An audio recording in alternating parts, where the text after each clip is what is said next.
Hey there, everybody. Welcome back to The Hang, right here on Almost Famous Magazine. I'm your host, Scott Saldinger. Oh, wait. Did you expect, you know what you should do? Seriously? That's no more, anybody. That was last week. If you got that was the last episode. Big news, the big announcement. I have bought the podcast. That's right. Your Monday nights are never going to be the same. I bought the podcast. And let me tell you, it was an intense negotiation, more intense than Netflix, Paramount, and W combined. But in the end, I got Gizz and Paul to accept my very generous offer of $3.50, which was enough to put their asses on a bus out of here. So, I'm excited. That leaves me at least $6 to make some improvements around here, and to prove to you just how much this podcast is going to be upgraded. We're going to have some amazing guests joining us tonight, like some of the top names in musical entertainment that have never been, they would have never been on this podcast. Let's just call it what it is. Okay. Legends that Gizz and Paul were never able to book, no matter how many times they tried to abduct them in Paul's carpeted panel van. So here's who's hanging out with us tonight. You ready? We got Frank Carter, Billy Joe Armstrong, Henry Rollins, Glenn Matlock, Marky Ramone, Patti Smith, Iggy Pop, and every single femme-fronted act performing at Dollfest 2026 in Mexico City and Oakland, California are going to be here tonight. And then to top it all off, and I know everyone's going to be excited about this. This is going to make Gizz and the self-proclaimed king of mid-fi. I'm going to make them watch my in-depth Birth to Today interview with Suggs of the legendary ska band Madness. We're going to be going one step beyond, and it certainly is going to push Gizz and Sharif way over the edge. But first, in all honesty, let me explain why I felt compelled to take over this podcast. I got to be honest with you. I mean, you've been watching a long time. I mean, enough is enough already. But you know what? I want to bring you better entertainment first and foremost. For those of you, to be honest, who thought it was smart to upload, the photo of yourself to do the holiday candy cane challenge through AI, please. The holidays are like pretty much over. I can't unsee some of that shit. And you know who you are, people, Danny Reisberg. No, I can't unsee that stuff. So, but some people went a little too far. And that at the point where Gizz and Paul, did that whole candy cane AI thing with decked out in sequins, Paul's low cleavage, Paul sitting on Gizz's lap, tickling him with his candy cane. That was just put me over the edge. So I can't unsee it. And there will be no one ever on this podcast who's done the candy cane challenge. It's just the way it is. Also, it was just time for an upgrade. Let's be honest. The production quality, they've been using a Commodore 64 powered by like a hamster on a wheel for so long. We're going to take this one step beyond, and we're going to start using a quantum computing abacus. It's going to be totally revolutionary and really add to the experience. Plus, if you can buy a pardon, well, hell, you can buy your way onto this podcast now. As a matter of fact, we take Zelle, Apple Pay, Discover, hell, even barter. I got 2 former hosts that I can trade. I can make a deal. So sit back. It's going to be a long hang tonight, especially with all those amazing guests. But let me tell you about our first guest up. We've got inmates G27627 and inmate P72673, both former podcasters, now serving hard time for business fraud, public intoxication, public indecency, owning a mini horse without proper license, and trying to sell black market Tang. So all the way from Folsom State Penn, I bring you Gizz and Paul, our first guests. Where are they? Oh, here they come. Ah, there they are. There they are. Hey, look, we're on TV. Look, somebody's talking to us. Oh, hey, look, they took the cuffs off of you guys. This is VAR. You started it when you said Gizz. What are those things? You said Gizz. That was all I needed to hear. And sitting on people's laps and Sharif. Well, that candy cane thing you guys did together. Jesus Christ. $8 is $8, man. How you been, guys? Gizz is on bottom. It's all right. Yeah. As long as Scott, how you doing? Good. After happy after the holidays, right? Are we at the holidays yet? Have we had enough cheer for this year? Have we had enough what? Have we had enough holiday cheer? For I think it's beer. No, we're not having enough holiday beer. Uh-uh. Not enough holiday beer for the year? So what was it about Hey, this about How- Colombians? The 100 Colombians. pound Colombian. Oh, the ones I sent over, they haven't arrived yet? No. Shit. Well, Gizz gave me the address. I mean, probably problem number one. He didn't speak Probably too good. problem. You know, blah, blah, blah. Yeah. So Gizz, what do you think? I did I get the right shirt for the occasion? Is this a better shirt this time? It's better than the Madness shirt you were wearing You earlier. shut the fuck up with that. Madness is awesome. Madless. Madless. That's nice. Mad-ish. So guys, I'm in control now. I mean, let me tell you something. The contract on the selling of the podcast was, took up the whole back of a napkin. But The whole I'm running napkin? this show now. Well, actually, it's more like a Kleenex. It was really good. So, but so you guys had a good holiday? Yeah, whatever. Fucking nobody gives a shit. Nobody came. Yeah. Really? Did Santa come down your chimney, Paul? No. Man, I got really bad jokes for that one. I know. I got like 10 of them. Right? Shit. No.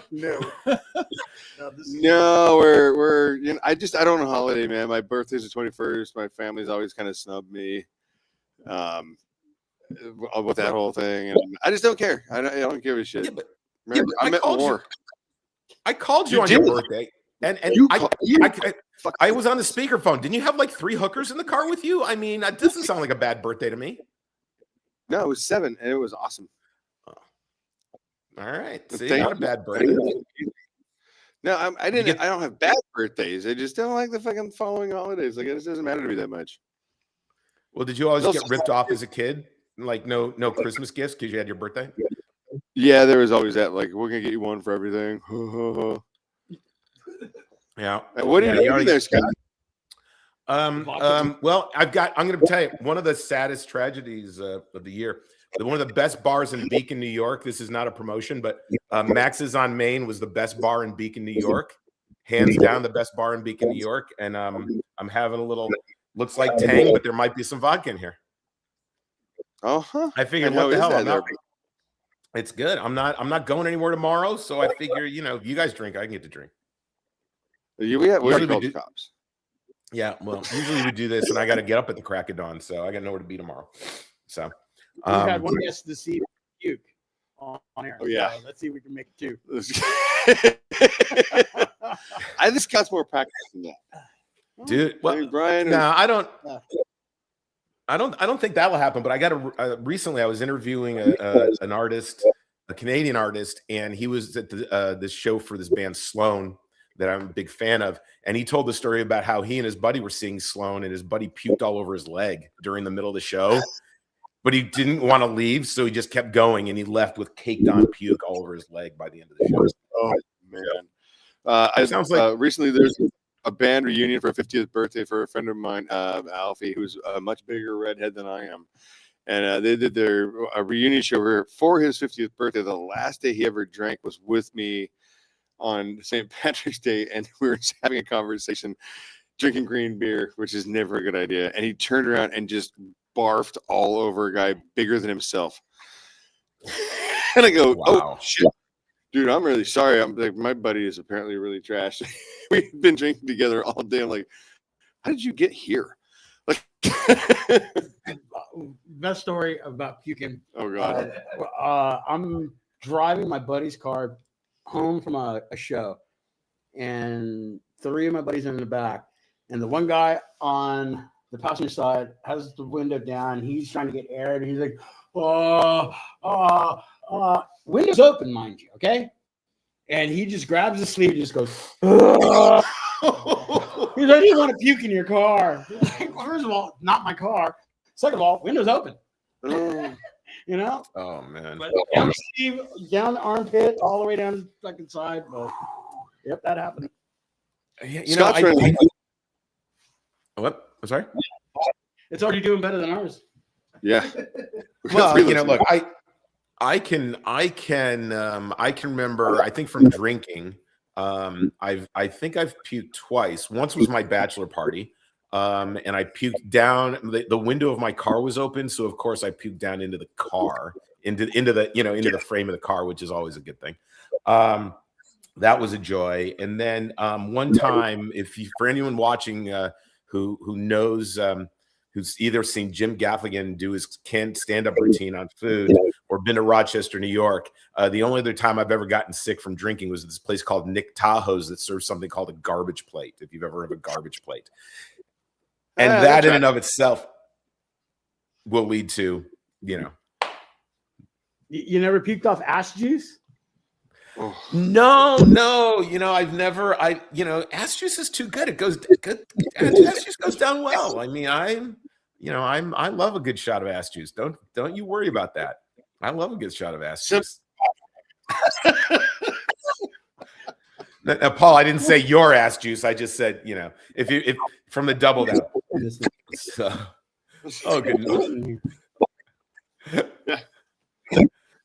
The IRA is Gizz, back. How about your Christmas? What was your Christmas like, Gizz?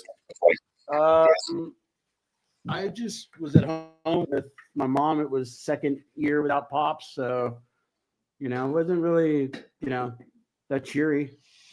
You know, my lady got me a couple presents, and that was about it. One of my buddies bought me a Star Wars mug, and I didn't even call him. It was quick, man. It was, you know, we ate and watched, I think, Home Alone 2 and 3, 14.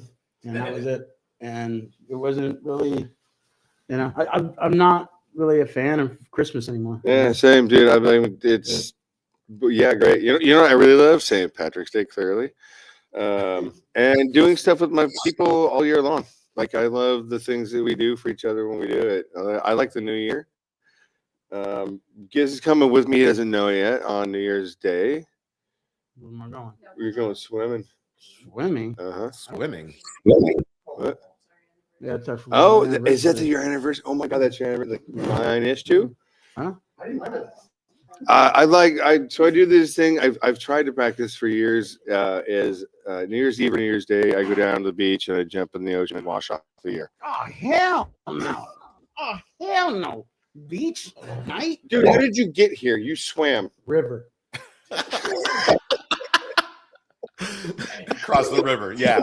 Different than the ocean. River's different than the ocean. Outhouse. Yeah. Yeah, there was a tunnel involved. And a little bit There has to have been some running from the law. Somebody had to pay the coyote. A coyote. So I heard that you've got more information on ass juice. Actually, I do. So for everyone's perspective, who doesn't know what ass juice is, but most punk rockers have been to the Double Down before in Las Vegas. Ass juice is like their signature shot, right? And they've been selling it for, I don't know, the bar is about 35 years old. I think it's about 30 years they've been selling it. And this time of the year, they do ass nog, not something that I partake in. I draw the line at the juice, not the nog. But I'm super excited because I'm not going to share it tonight, but I've been going there for years now. My buddy Pele took me there. Probably it's about 7 or 8 years ago for the first time. Tried my first ass juice, and I've wondered, what in the hell is this made out of, right? So I've been there and asked the bartenders, and like, we can't tell you. Rob Ruckus, right? Good friend of the podcast, Rob Ruckus. I've had him on twice. Twice he refuses to tell me the secret of ass juice. But coming up in 3 weeks on the hang, okay, the legendary P. Moss, owner of both the Double Down in Las Vegas and New York, will be on. And I have searched the internet. I've gone to the dark web. I've gone to Reddit. Never been able to find this. On that episode, everyone's going to learn the origin story of ass juice, where it came from, and what's in it, or at least some of what's in it. And then you can make your own. So coming up. Yep. You can't get. Yeah, that's.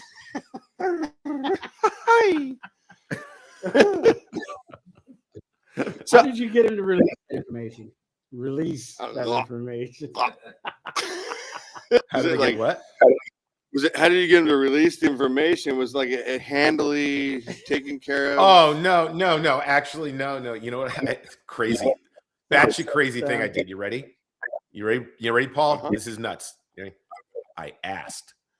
All I did was ask. Shit. I did it not like you. I didn't have to give him a reach around or anything. I just asked. I mean, dude, you take the most complicated route sometime all the way around. Oh yeah. You go Sometimes I around, gotta you just, sneak like, in the go room under. while it's already happening, and so I go surprise. Yeah. That's, Surprise. you know, Surprise. that's what Gizz says all the time. So yeah, so that's coming up. My year. Well, How was your year? How was your holiday? You know, I mean, look, I did what all good Jewish people do. I took my mother for Chinese food, and then we went to the movies. I mean, it's legally that's what you have to do, or you lose your Jew card. They will kick you out if you don't do that with your mother on Christmas Day. So we went and saw the feel good movie of the year, Song Sung Blue. Huh? Have you? Was it good? Yeah. It's not what I expected. It is an emotional roller coaster infused with a lot of Neil Diamond. But it's a very good movie. It's probably going to win some award. The problem I have with any Hugh Jackman movie, though, is like I expected him to start strumming the guitar and just put the claws out like Wolverine. I mean, you know, every movie he's Wolverine. I can't see him any other way. So, you know, Greatest Showman. I thought he'd be in the cage, not outside the cage. You know, so I'm just I always expect Hugh to be just coming at you with the claws. Did you get a chance to see the Nebraska Bruce Springsteen movie? Oh hell yeah! Oh my god, dude! I mean, god damn! I've watched it 3 times. Well, I'm going to tell you though, there's one critical mistake in the movie, and I would not have known this if not for a friend of mine, Scott Feibush. He goes down every single Springsteen rabbit hole there is. Apparently, in the bedroom when he's recording, they got the microphone model wrong, and Scott's really upset about that. Yeah. So the whole movie's ruined. I mean, the whole movie's ruined. Yeah. Angry. That was not enough. It was a like, dude, that was this episode cereal. Is that poop in a spoon? No, yeah. It's yeah. It's what Gizz loves. Poop in a spoon. Is it your latest sponsor? Hi, the podcast is brought to you by Poop in a Spoon. Yeah, it is now. Oh man. But no, I mean the holidays. Look, I think it's a good time to reflect. I mean, and look back at your year, see if Gizz hit any of the stuff that he put on his vision board for the year. Take a good think about if you've been a good human being, good servant of the earth, so to say, been kind to people. I think it's a good time of the year for that. I mean, Paul, I know you struggled with that, but it's next year. You always have next year, and just to kind of take a little bit of a pause. Invest in yourself a little bit and recharge, because I mean, you guys had one hell of a year. I mean, every single week. I mean, you guys had guests on, except for those weeks where Gizz forgot to wake up in the afternoon. Paul decided to build a big hand. Paul sat on the finger. All that stuff. You guys have had a lot of shows. Although I do know. I mean, I want to talk about some of these the guests you guys had this year. First of all, March 10th, huge show. March 10th. Do you remember the March 10th show? Which one was that one? We actually you had the king of mid-fi. The king of mid-fi. I love that dude. that guy. And I got to wear a Madness Like, shirt to piss you off. I fucking love Madness. Fucking baggy trousers, man. That was a great interview. We finally got to have him on, and the history that I have with him and just his knowledge. He's a an great interview. encyclopedia, dude. I'm glad I set him up with you because he's had, he's been on your show almost as many times as I have. Never? He's been on 3 episodes. Yeah, he's been on 3 episodes so far. He's on twice this year with Exploding Flowers and LA's people. Yeah. So I mean, our relationship's different though. I see him as an adult, and you on the other hand, Gizz used to change his diapers. So you also pay child support. When I met him when he was 14, he was still wearing diapers. Yeah, you're paying child support too.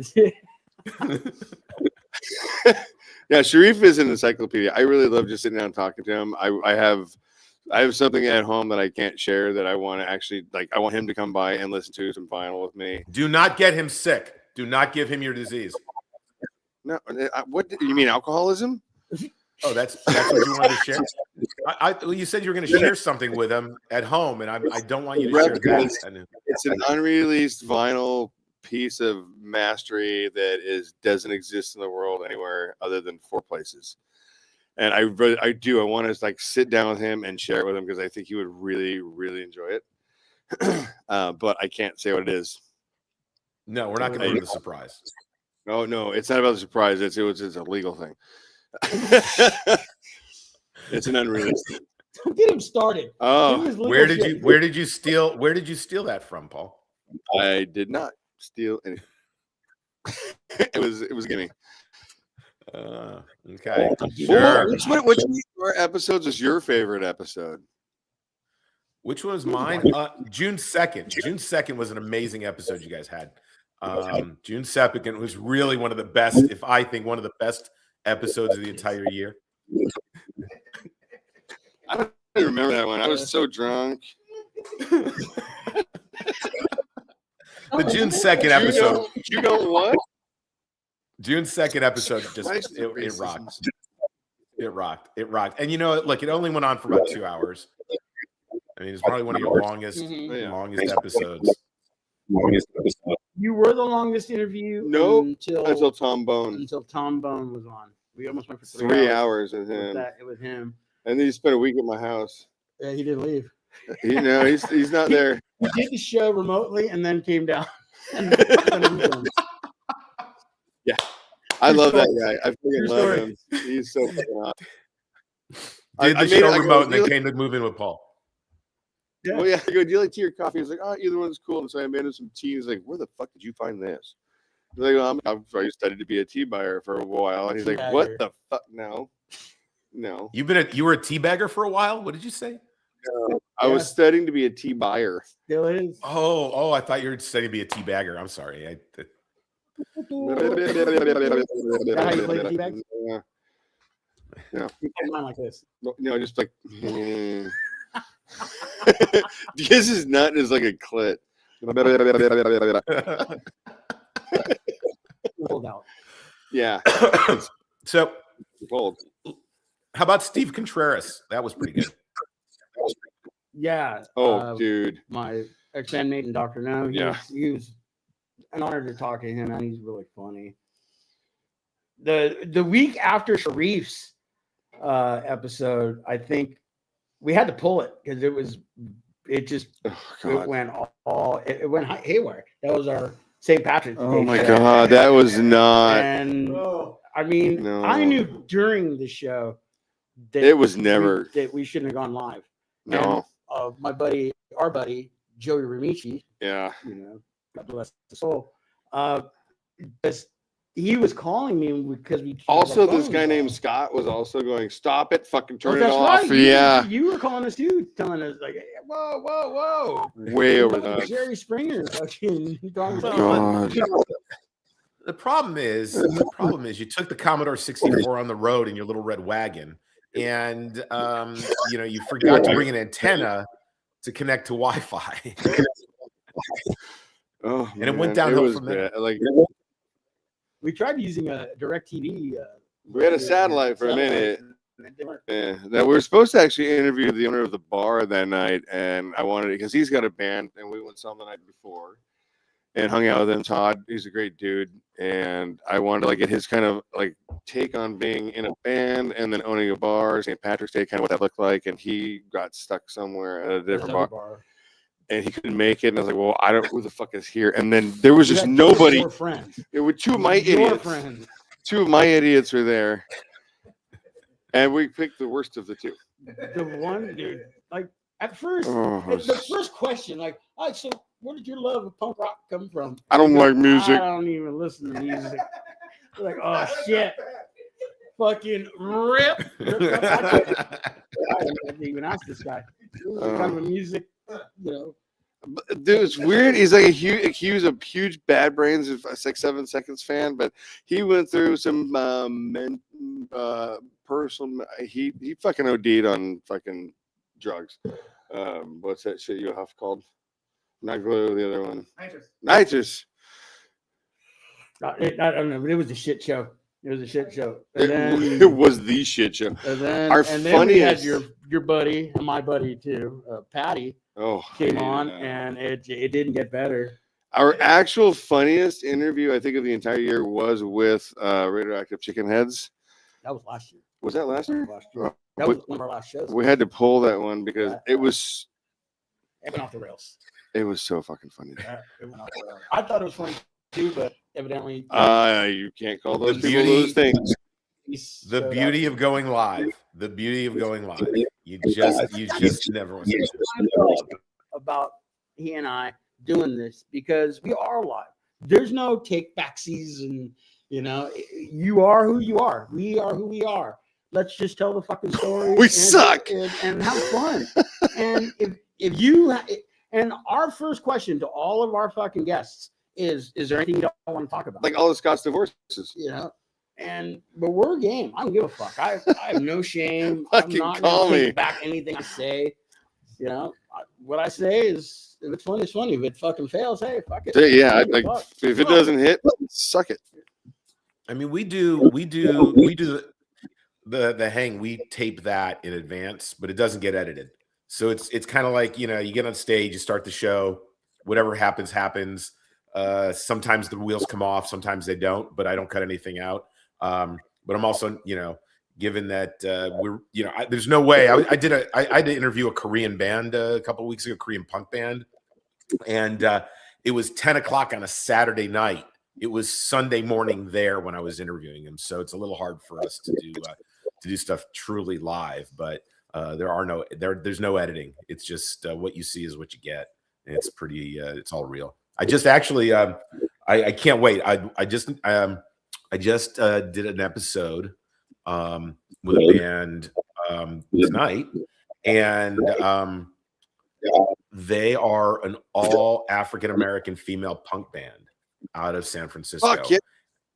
And I'm going to be sending you an email. You're going to have to get them on this show after I give you control back, of course. But yeah, I mean, they are part of the Dollfest Festival, and just amazing. I mean, you've got, speaking of Sharif is going to be performing with Alice Bag at the Mexico City Dollfest, as a matter of fact. So there's that, and then that's the first weekend I think of March, and the last weekend of March up in Oakland, and you've got Bad Cop headlining, I believe, and God, I love it. Have you interviewed Go Betty Go? Who? Go Betty Go? Go Betty Go? No. Your mic, by the way. Feed the gerbil and get the power going on your mic. He's got to like roll the bicycle a bit to get much more power. Oh, he's pedaling under the desk. But no, yeah, I've not heard of that band. They're really good. Bad Advice. We've played with them a few times. I know one of the members had cancer. She's in remission now, so she's back playing with the band. But great band. I believe they've had some success with. They've had some airplay, I think, and some soundtrack stuff. Yeah, it's great, like pop punk stuff and amazing. Send them our way. the cancer thing, you know, that you know, she went into remission and beat it. Like, hey, I'm all for that. And they're great, you know, they're great humans, you know. Not gonna call them, Send him, you know, anything. send him our way. We'll send I him our way. will. We'll have him on. I mean, my big thing, I'll be honest with you. We just did something pretty incredible for the holidays. There's an organization out there that called Punk Rock Gives Back, and they kind of help facilitate fundraising for charities, right? Like Punk Rock Saves Lives, things like that. And they did an auction, and I have a bad cop photo I took from Punk Rock Bowling 2 years ago, and I gave it to them. They made a large print, the entire band autographed it, and I think it got about $280 at auction. Nice. So and I'm going to be connecting you guys, because I mean, one of the things we, you know, because we're all so good at, you know, following up on shit, all those baseballs, I'm gonna connect you with Susan. She had to get through kind of that fundraising part of the year, but I think we're going to be able to do a giveaway, an auction of all those baseballs that you guys have, and raise some money. So I think that should be on our 2026 vision board. Yeah, I love that we did that. I love that it came up, and it's something that, like, it means a lot to me that anything can happen with it. You know, I mean, I think it's beautiful that we all give a shit about each other. No.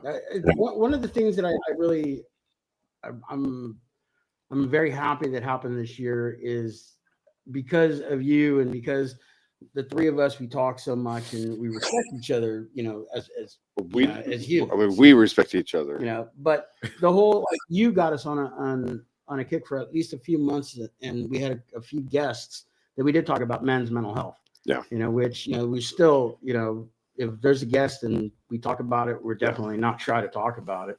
Yeah. And, you know, it's a question that I think it does come up with just about at each show.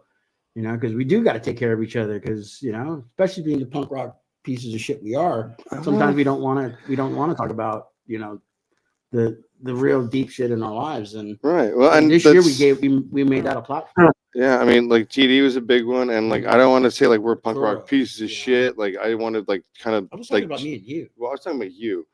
Yeah.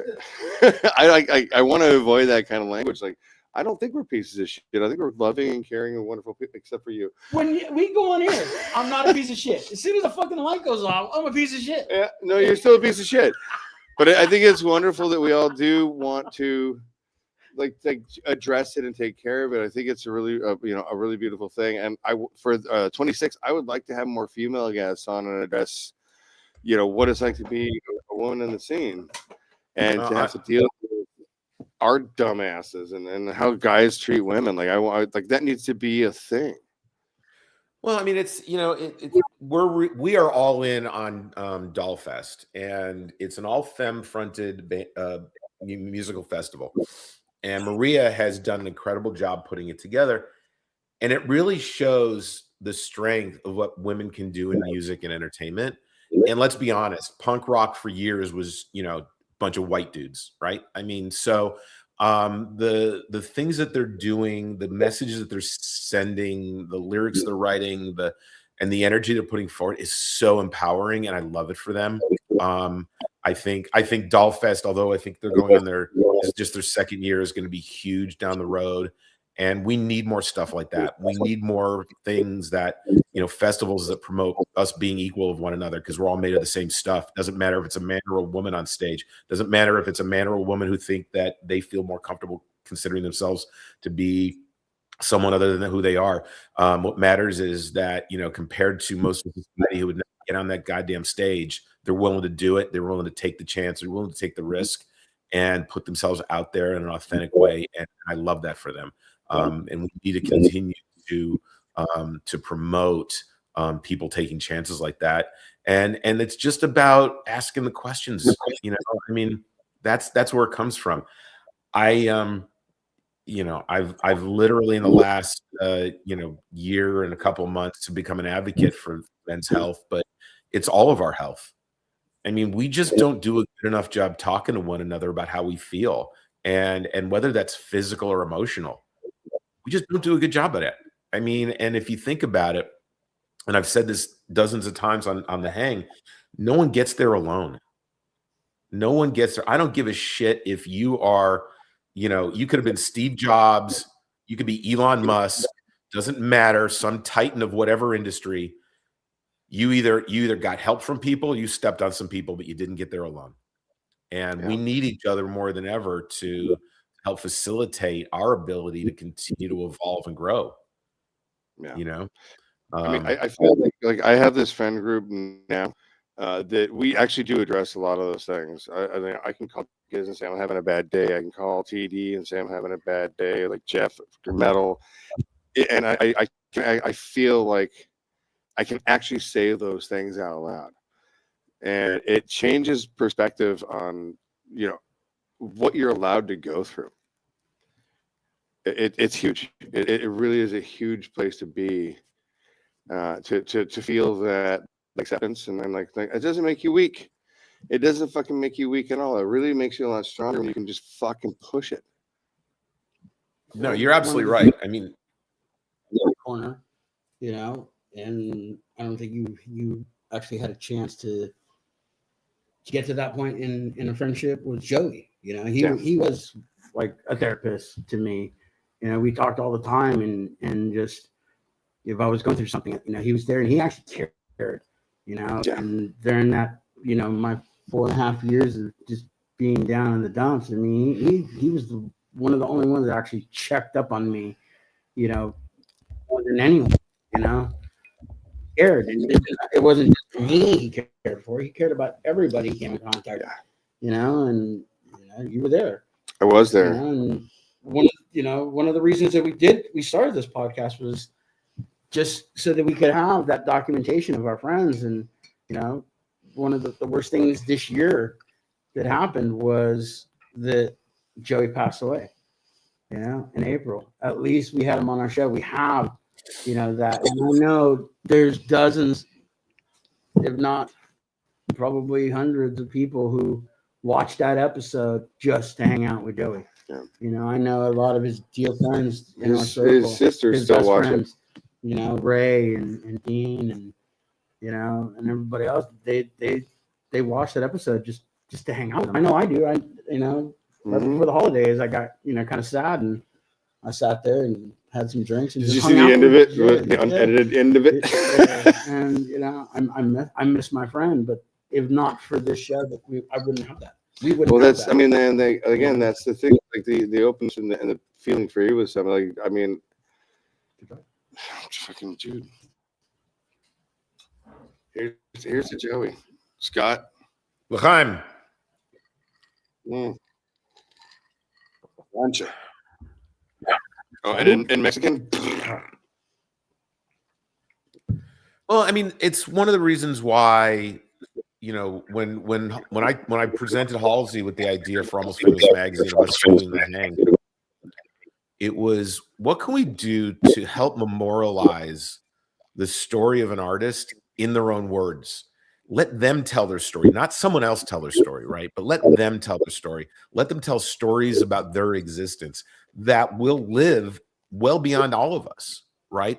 And help memorialize who they are as an artist. It's interesting because we struggle with the fact that YouTube can't figure us out because we're not in a specific genre. We're not just punk. We're not just country. We're not just pop. We're not just one thing. We are, every genre, but we are very focused on memorializing that story of an artist so that they own it and that story becomes their legacy, right? It's interesting in the digital age how that occurs, that technology doesn't know that you're not just doing one thing, right? You're not a political podcast. You're not a movie podcast. You're not a this, that, or the other. When you're trying to be that broad just to tell those stories so that, we can honor everyone in their lives. And I think it's a blessing that we all get to do something like this and get to build these relationships. I mean, if you look back at, the last 2 years between your podcast and ours, we've shared guests, we throw back ideas, we send each other guests. I just recorded an episode for Dollfest. Did I mention that we're doing Dollfest coverage, by the way? If I haven't, I'm sorry, Maria, I've been remiss. But where during, when I do that segment on who are you listening to, and one of the members of this band's like, oh my God, you got to hear these bands, Before Dawn and Clit 45. And I'm like, whoa. They've been on the podcast. I know those guys. Love those guys. Hung out with them in Las Vegas for punk rock bowling. Dave Martinez murdered Spider-Man. I mean, the greatest tragedy of the year. Spider-Man's unfortunately dying at punk rock bowling. I mean, they thought Thanos would take him down, but no, it was just Dave in a mosh pit. So, yeah, you go to Dolphin. I'm sorry. I was going to ask you, if you're going to Dollfest, do you have a spot at Dollfest where you're going to be doing interviews? I'm not sure I'm going to make it yet. I've got to figure that out. I got to figure out if I'm going to make it out there, but I'm going to try. Gizz, and I'll go up and meet you there without this guy. Do you remember how we actually met? I'm sorry? Did you remember how we actually met? Who, you and me? Through him, because I met him because he's a real estate agent. Put a sticker on your laptop at fucking Punk Rock Bowling. You did what? I put a sticker on your laptop at Punk Rock Bowling. When? You should do. Probably wasn't even his. Yeah, it was his. That was not my. That was. I don't put stickers on any of my laptops. So you defiled someone's laptop. Well. I knew it.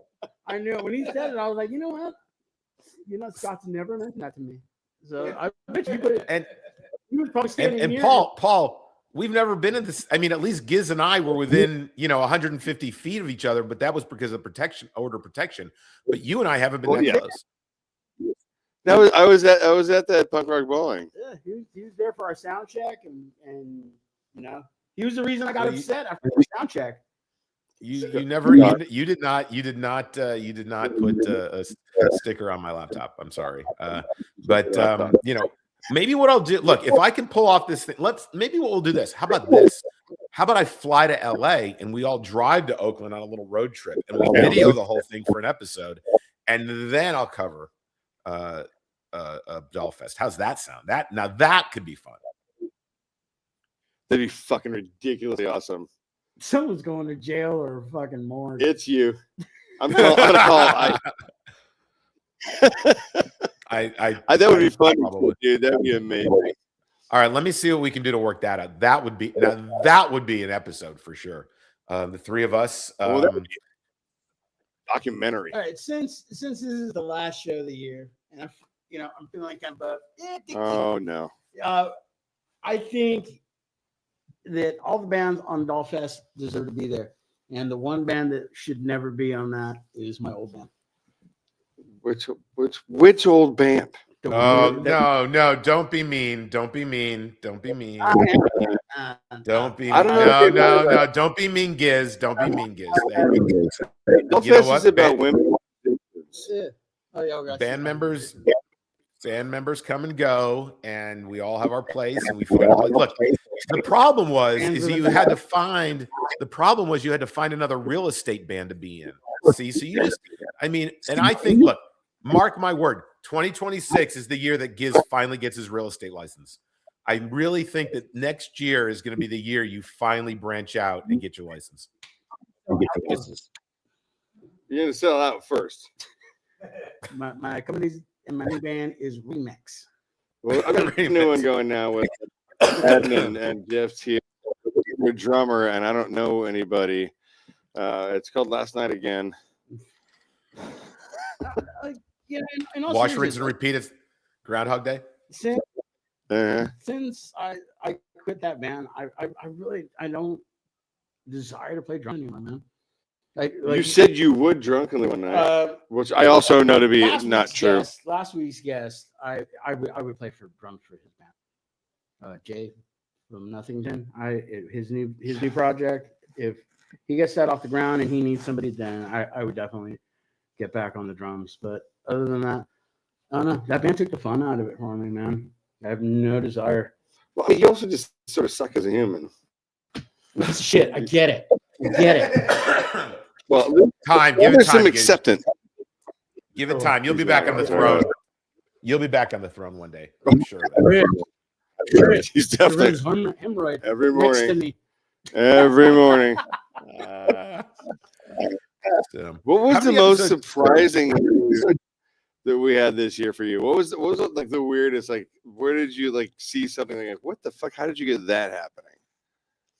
You know, I'll be honest with you. It wasn't necessarily that, but so, you know, since I live in the central time zone, and usually you guys start up around the time I'm like, okay, maybe it's time to go to bed. I don't sleep well, so I try to get to bed. And like, I'll always just pop in, you know, I'll find a few minutes, I'll hit up YouTube, I'll pop in. I can't tell you the number of times where I've just popped on at precise, like if you believe in divine intervention or whatever, and it's like I pop on and they're like, the next thing you know, you're mentioning me, The Hang, or Almost Famous Magazine. I'm like, how the hell did that happen? So I appreciate all those moments. Those are the best moments. Those are the craziest moments for me. The fact that it just happens, that just kind of happens, right? So those are the best moments. But I mean, you guys have been really good at getting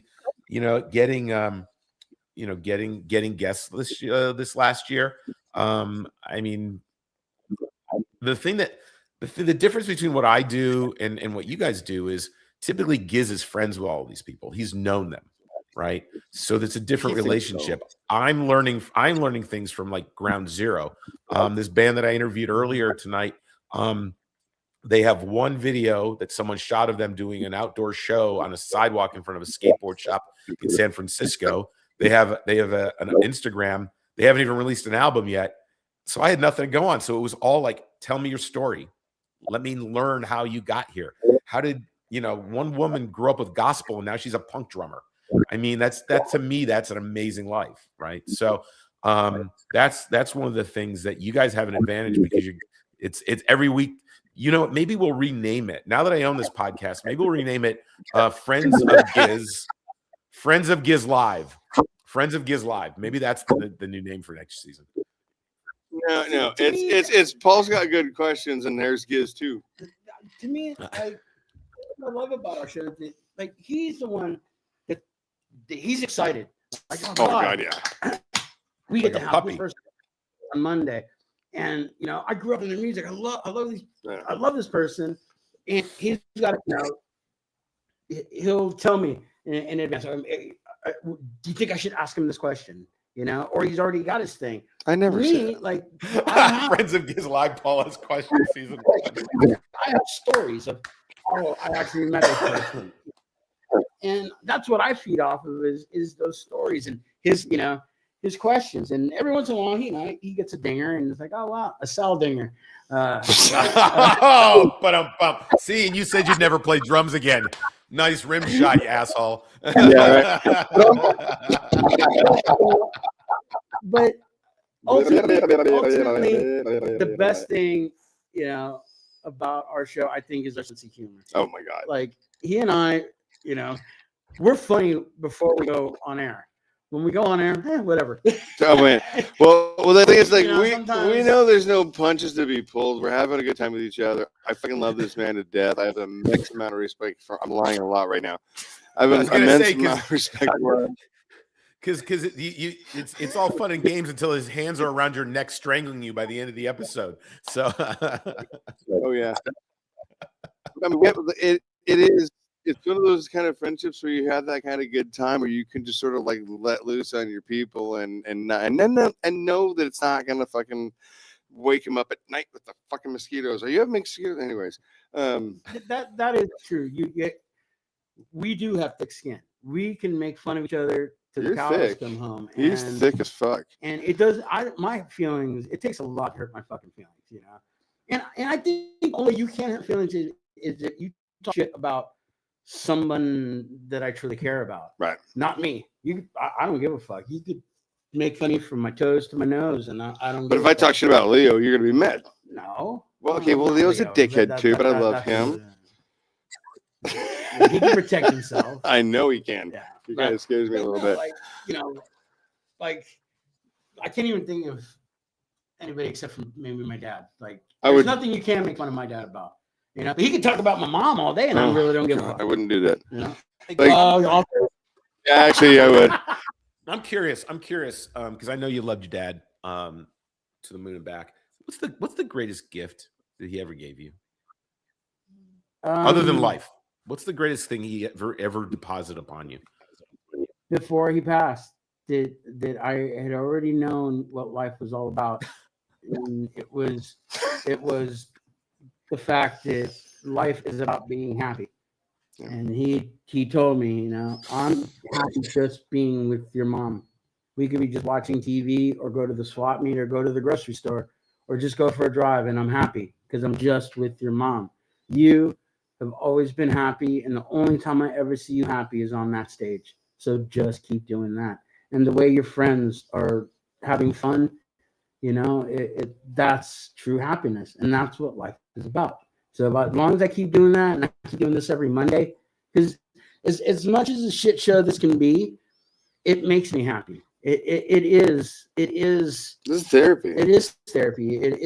I get to hang out with someone I hold dear. I may make fun of him. I may, you know, call him a piece of shit, but this guy, I would take a bullet for him. And there's not too many people nowadays that I could do that. He's in my foxhole. Good, because if we take a road trip up to Oakland, I'm not taking the bullet. Just saying. So, Paul, you're on point.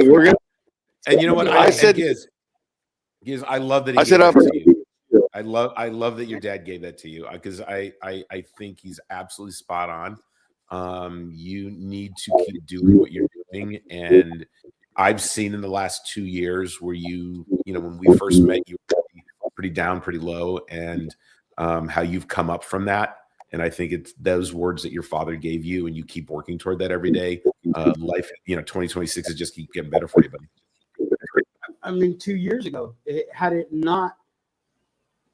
this not been a fact about my life, you and I probably would have ever met. You know, you saying I've never seen a drummer smile as much as you. That, you know, that Cheshire cat smile. You know, and you're a drummer. You know, like I've never seen that. You know, because on stage I am truly happy, and I'm not gonna lie. Even with that band that shall be nameless, I was happy that day playing drums with them. You know, it was something special, and I got to share it with 3 other people. You know, that are the 4th person, whatever. Look, I mean, I knew when I took that photo, as soon as I was reviewing my photos, I'm like, this is not your average drummer photo, because most drummers just have this. They're this kind of, you either look like you're trying to squeeze one out, or your tongue is hanging out and wagging, or, you know, something is broken in your brain. But to see someone smiling as big and wide and as happy looking as you were, I'm like, I got to know that guy. I need to understand how that happened. That's what he is the best drum muppet ever. I mean, dude, drum muppet is a happy man. Yeah, I have been. I mean, I've forgotten to play for some legendary bands, some great bands, some shitty bands, you know, but in everything that I've ever done drum wise, I'm proud of, because I played from my heart. I didn't play, you know, obviously I didn't play my talent. I played from my heart. You know, I'm gonna actually argue that one. I actually think you're a fairly talented drummer. I think you're pretty good at it. Pretty good. I mean, like, dude, I mean, oh shit, Scott's getting down. You ain't drinking that tonight. You're drinking that tonight. No, he can't. Nobody can. Okay, maybe I could, but kiss out his anus. Well, he's gonna anyway. I actually really respect Gizz's drum playing, and I think it's wonderful. And at one point we were talking, and Gizz said, "You know, how come you never play drums?" And I'm like, "I can't make him sound like I think drums should sound." Did he just shit? I told you. I think he crashed. No, come on. Oh, you know, I'm listening. But you know, the unlike I don't have people to bring me things like you guys do. I've got to, you know, it's self-serve here. You know, See? so that, dude, I swear to God, you've got to come out here, because we're for season 3. Always we are revamping the studio. We're moving into a new studio, and we're building it. Watch, There's a ball. Paul, Yeah, did we're Paul gonna- did Paul evict you? No, Nah, not yet. no, we bought a new I place. thought about it. From all the money We bought a place, yeah, with all our with all my the with all my, royalties from our with- sponsors. Giz is in real estate. You probably got a good deal on the note. real. Yeah. Mhm. It's real. The bridge. It's real, and there's an estate. It's just not ours. Why would I dirty the fucking thing, dude? Well, Jesus you're not Christ. gonna go squat somewhere, are you? Just be squatters in a studio. Cheers, guys. Mhm. Yeah, we're gonna go. So, what does 2026 have in store? What are some things that who are some either guests that you're looking to get, or some things you're looking to explore about your guests in 2026? Kind of curious. 2026 is supposed to be like the year of the horse, since a reset year, and I know that's ridiculous bullshit, fucking astrology crap. However, the last 5 years have been fucking horrible for me, and so I'm going to take it to heart as best I can, and I'm going to try and make that something real for myself. We have some incredible guests coming in this coming year. We're And booked up do until- tell. we are we're booked booked until up until June. June. I'm not going to go with guests, but I'm going to the bands that they perform with.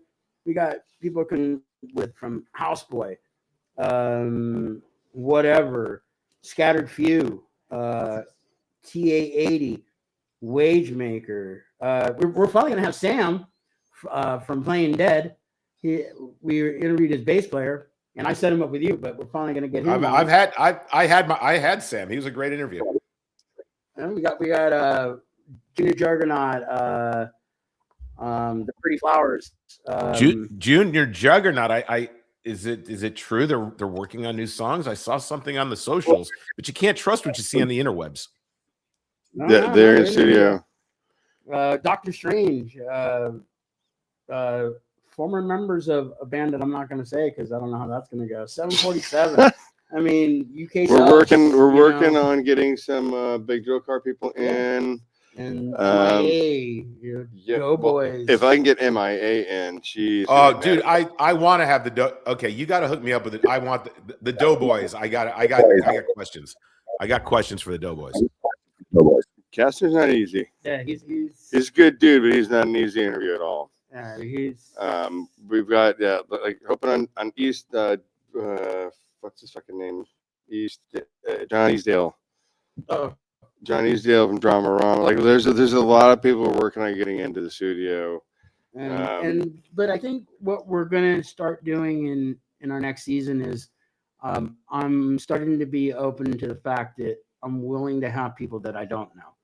You know, because I think one of my disappointments this year was one of my favorite guests. You know, I definitely was a little overserved that day. And I served myself. Chad. And it was Chad Price. Chad. You know, and because I'm a fan and not really like close friends with him, I've met him. I just, you know, you got all fucked up and just made a mess out of it. I just there was too many facts going on my head, and for a band that's had 3 different singers, I confused myself, and I shit the bed that day. And, yeah, fucking did. You know, but you know, I truly respect, you know, Chad and everything he's done. He's definitely a huge influence on my vocals and singing, and I just wish I would have been more present. Yeah, accounted for. Yeah. Real. I just thought I could wing it. Nope. And you're not good at that. And therein lies the rub of that. It's how good I am. You know that again. I'm a storyteller. I don't know Chad that way. I don't have a memorable moment where I've hung out with him, you know, face to face. We went out drinking, or we went and had a meal, or we had this great conversation, or anything. It's just handshake, hello, nice to meet you. You put yourself in my shoes. I haven't had any of that with any of these people, and I'm just trying to get. But I think that but Gizz, I think that gives you the greatest opportunity too, because everything becomes a surprise. Everything becomes, if you ask just a really good open-ended question, you never know what you're going to get back from them. You never know what they're going to say that's going to lead you down another path to ask about, wait a minute, this happened, so how did that happen? Or this happened, how did that impact you to get? I mean, that's the stuff I thrive on. I don't, truth be told, I do some research. Do you have an album coming out? Things like that. But then I want to learn the story and then just kind of go down whatever rabbit holes we can find. And, one of the big things next year that I really want to address is mental health in music. Specifically, if you look at what happened, I don't remember her name, but she's the new drummer in Rush. And you look at the vitriol that came her way before she ever had a single downbeat with the band. And all of these people started attacking her because she's not Neil Peart. I'm like, dealing with that shit is like crazy, right? And I recently I was talking to Monique from Save Ferris. And, she's like, I don't do social media. I got people. She goes, I don't want to be part of that toxic stuff. I mean, it's really a challenge, but at the same time, you have to find a way to find some mental fortitude. And I think that the way that people do that is a valuable information to others. Yeah. I had two things over the past year. When I asked Keith Morris, how does it feel to like kind of be regarded as the godfather of punk in LA? And he just kind of was like, he's like, I don't even know what that means. I felt really proud of that question because I did spend an entire day watching a mountain of fucking interviews because I didn't want to fucking ask the same questions that everybody else had asked. Mm-hmm. And so I was really proud of that question. I felt bad because I put him on the spot. However, I think he needed to be put on the spot. And then the other interview that we did with Carrie Brown was one of those, like, this is somebody that people don't know.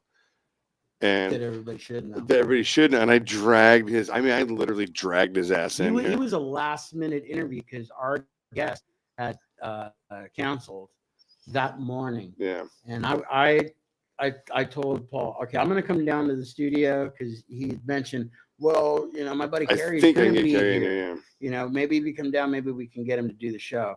And I got here. He was in the back. He was working. And he took me back there to introduce me. And he's the owner of Licorice Pizza. We started having a conversation. And it became about drums and Fleetwood. Mick Fleetwood, yeah. And his drum kit at a studio in Hawaii. And he lit up. The way he saw me light up when he was telling the story, he was like, you know what? Fuck it. Yeah, I'm doing this because of you. And not because of me, but just because he was just like, well, like he did, and there's a connection here. There's something special. Let's fucking do it. It was such a great interview. Sat down between us, and we had it was a great interview because he was so off the cuff, and like neither one of us had done anything. And he's the most famous person most people have never heard of. Mm-hmm. Well, yeah, I mean, the cool thing is this: what I found the key is you don't need a lot of questions. You need a lot of listening. And if you pick up on those subtle little things that when someone's talking and you realize that it matters to them, that's where your next question goes. Because they're going to tell you more about the stuff that they're passionate about and they love. And you're going to get those little nuggets that are not the, if you could be a tree, what tree would you be bullshit, right?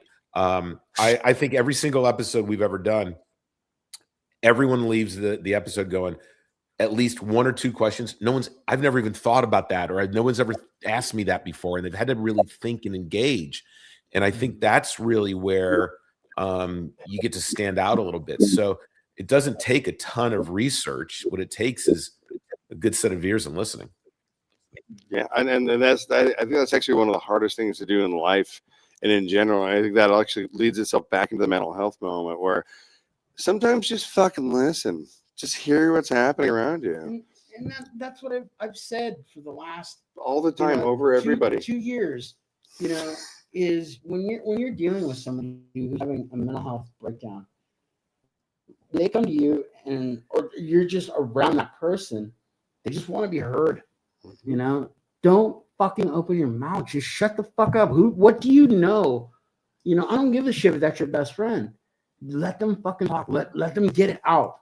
They don't need you stifling them with a fucking random WebMD fucking rant. You know, oh, I read this, or oh, dude, I know exactly how you feel. Your girlfriend died. Oh yeah, my cat died. I know exactly how you feel.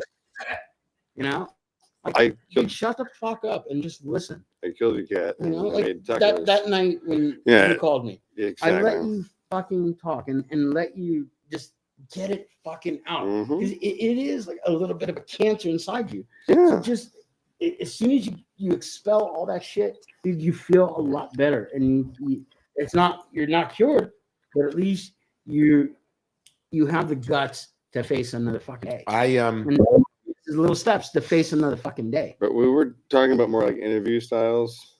Well, but yes, you were right, Gizz. You are correct as a motherfucker, and thank you for being that guy for me at that time.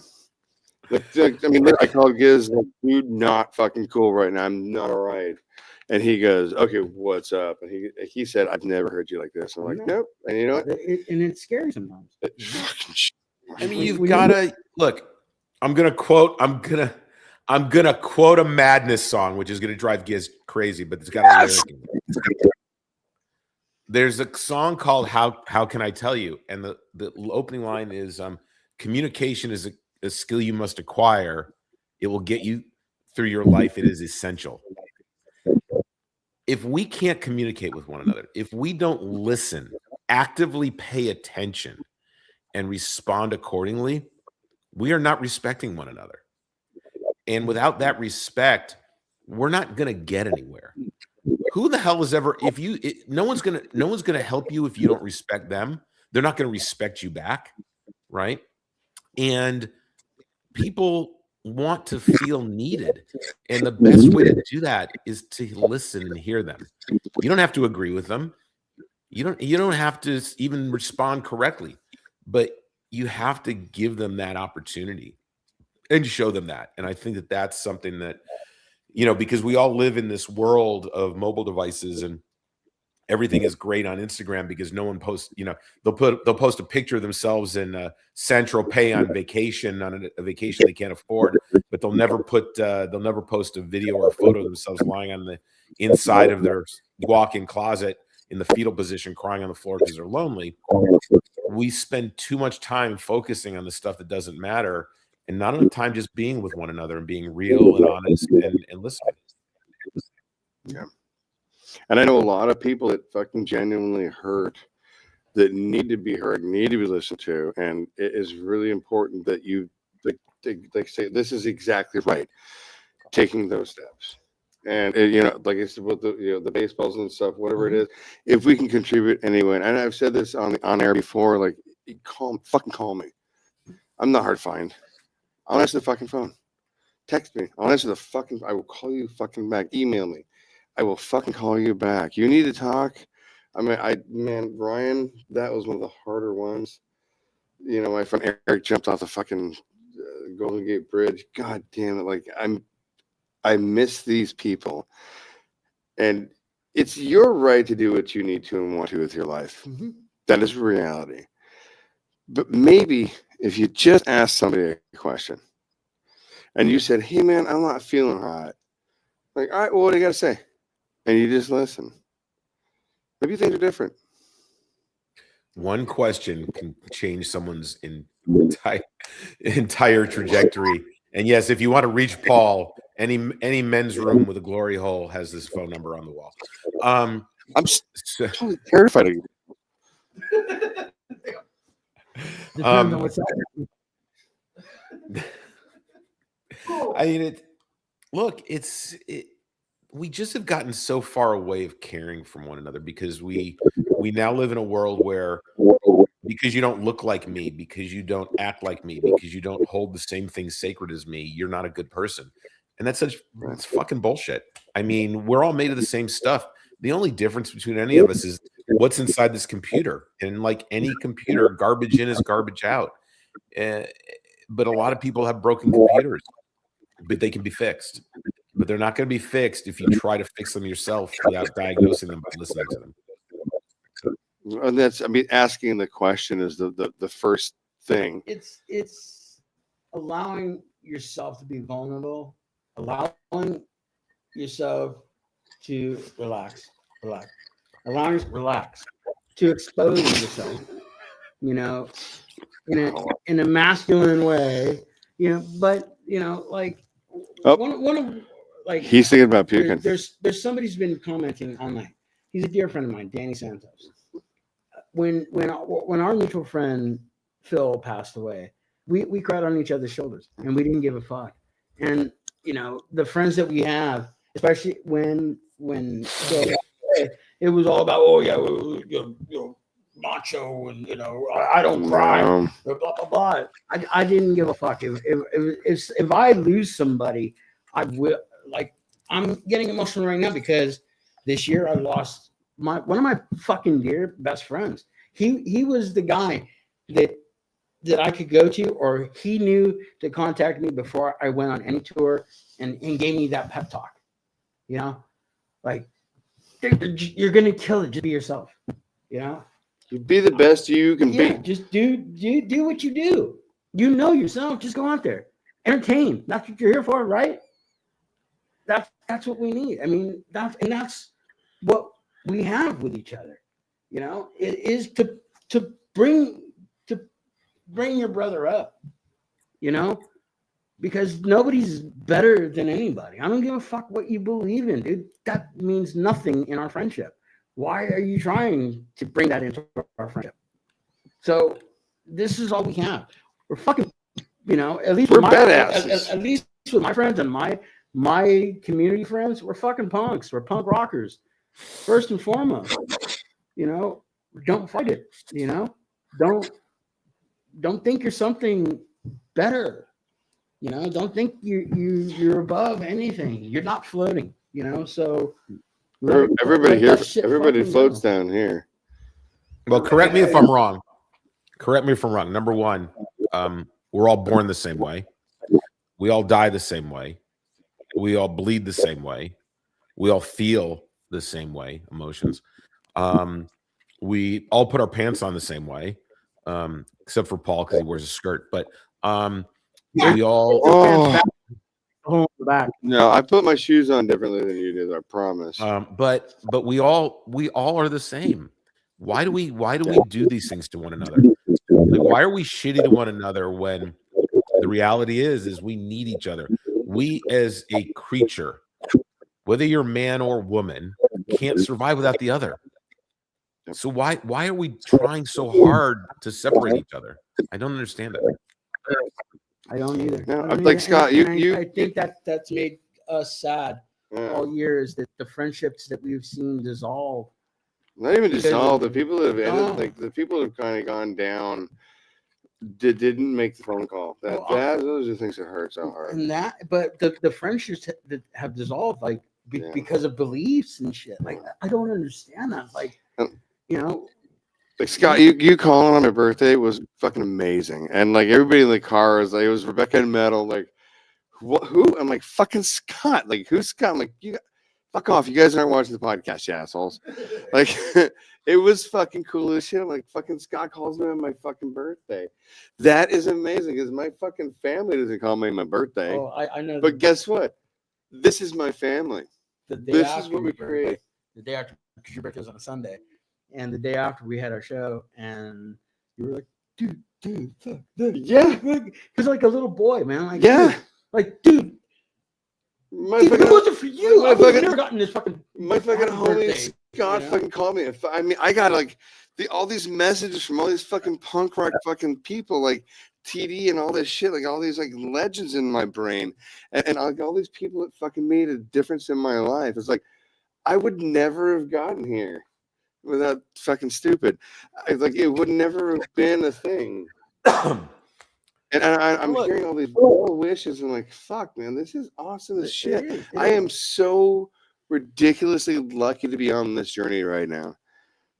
I feel blessed. I feel gifted. I feel like this is something that nobody sort of gets. Mhm.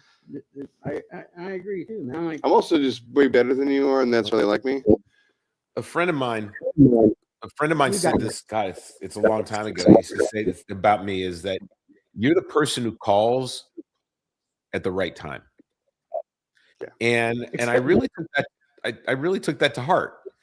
I mean, look, for what it's worth, we all have our families are our people, are our tribes.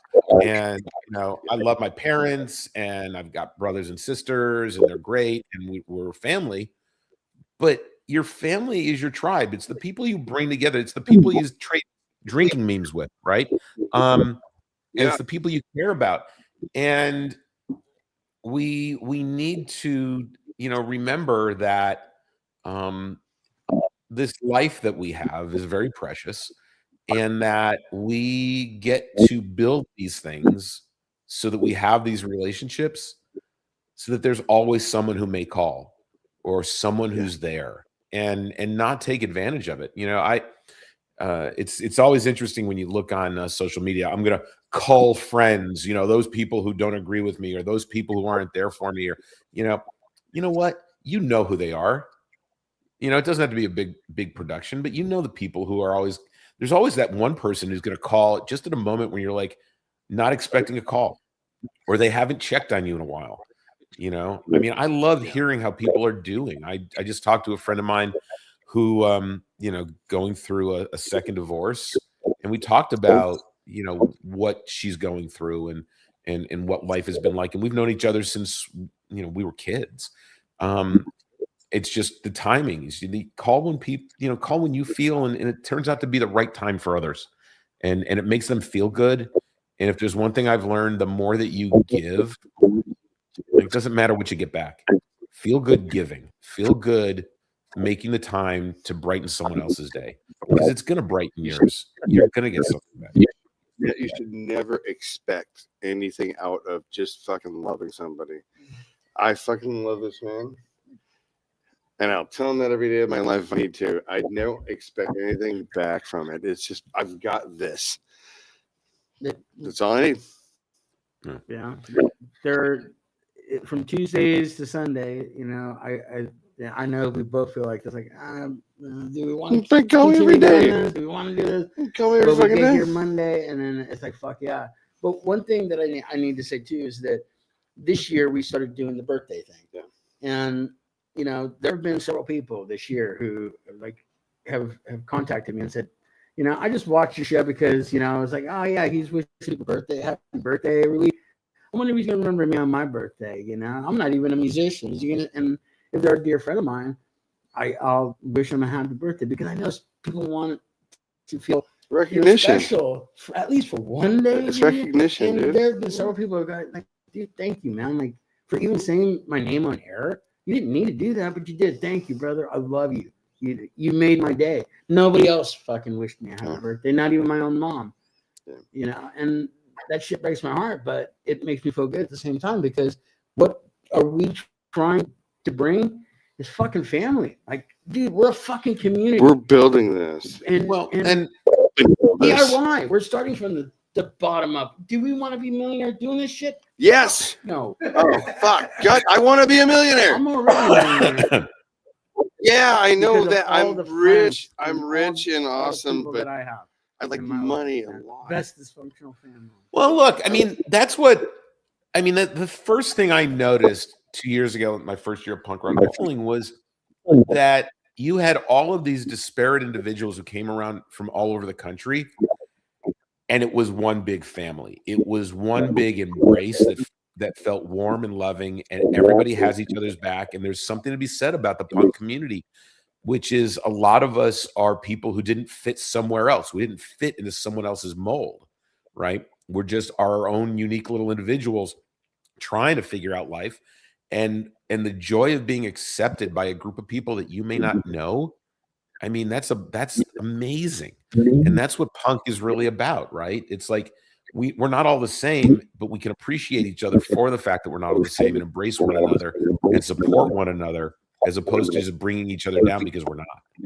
And that's the, you know, the punk ethos, more than, you know, fast songs, powerful drums, you know, take a stance lyrics. It's about that community more than anything else. It's a feel. It's a feel. And I love it. That's the whole idea behind it is it's not about the sound. It's not about the fucking thing. Exactly what you just said. It's about who we present ourselves as. It's about an attitude, and it's about how we want to fucking fit in together. How we met. Yeah. Perfect example. Yeah. You know? At a whorehouse. That's Well, are you? I mean, is 2026 going to be the year you guys finally do your OnlyFans together? Yeah, only totally. feet. No, we're gonna do double feet. I'm gonna do feet. I'm gonna do feeding instead of fisting. I'm sorry about that, but Only you didn't love ankles. this. I want to hear 22. an elbow. No, I think 26 has to be better. Like, I don't think I have their 25 in me. I mean, since 2020 has been so difficult. I think for a lot of people it has been, and I like people to just like be able to be clear and admit that and say fucking shit, fuck shit, fuck. It has not been easy, especially as a business owner, and I'd like people to realize that that is a reality. We're at 25 and we are moving forward, and regardless of whatever the fuck is going on, we have to take this next year back. We have to fucking force ourselves to be ambitious, to find some fucking drive, and to not give up. This is the year that we fucking push harder. This is the year that we fucking kick it in the fucking balls. I mean, look, we have the ability to move things one thing at a time. So what we need is 1 + 1 + 1 + 1 + 1 to equal many. Exactly. And the more many we have, the stronger we become. Yeah. But it takes one. It takes one person saying, I'm going to go and stand up for something. It takes one person to say, I'm going to go vote for something. It takes one person to say, I'm going to align myself for what my values are. One person to say, I'm not going to stay home and take it. I'm going to go out and do something about it. One person to say, I'm going to volunteer to help.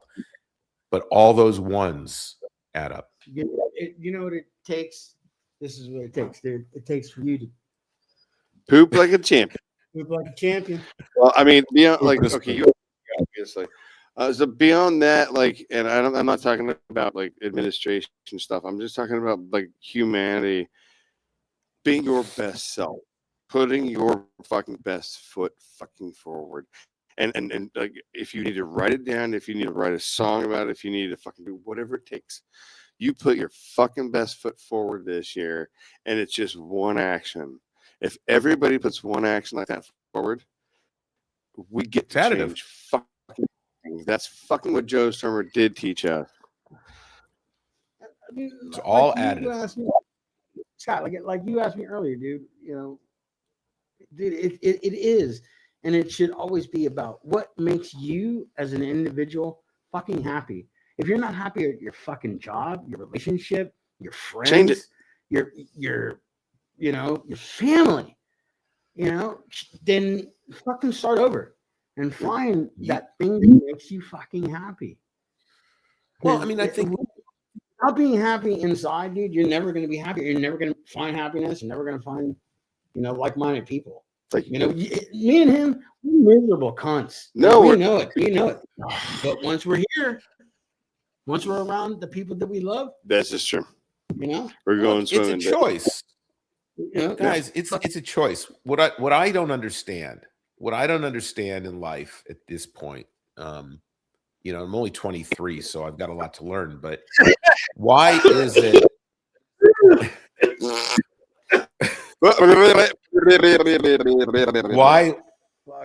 why is it that we now live in a day and age where a lot of people would rather not make a choice and let shit happen as opposed to choose to drive themselves in a certain direction, or choose to make a change in their life, or choose to be happy? Like, why are we at a point where people aren't, a lot of people aren't willing to do that for themselves? That's what bothers me, right? Because you have that freedom of choice currently. You have that freedom to think. You have that freedom to do. But if you choose not to do anything with it, and then you blame others for it, I mean, that's bullshit. Yeah. Oh, yeah. Dude, blame is the worst fucking thing on the planet. Like, you shut the fuck up and do your due. Like I said, I fucking have a thing I'm going to take care of. I'm going to do that for myself. And it has nothing to do with anybody else. If anybody wants to join, awesome. Get in the car.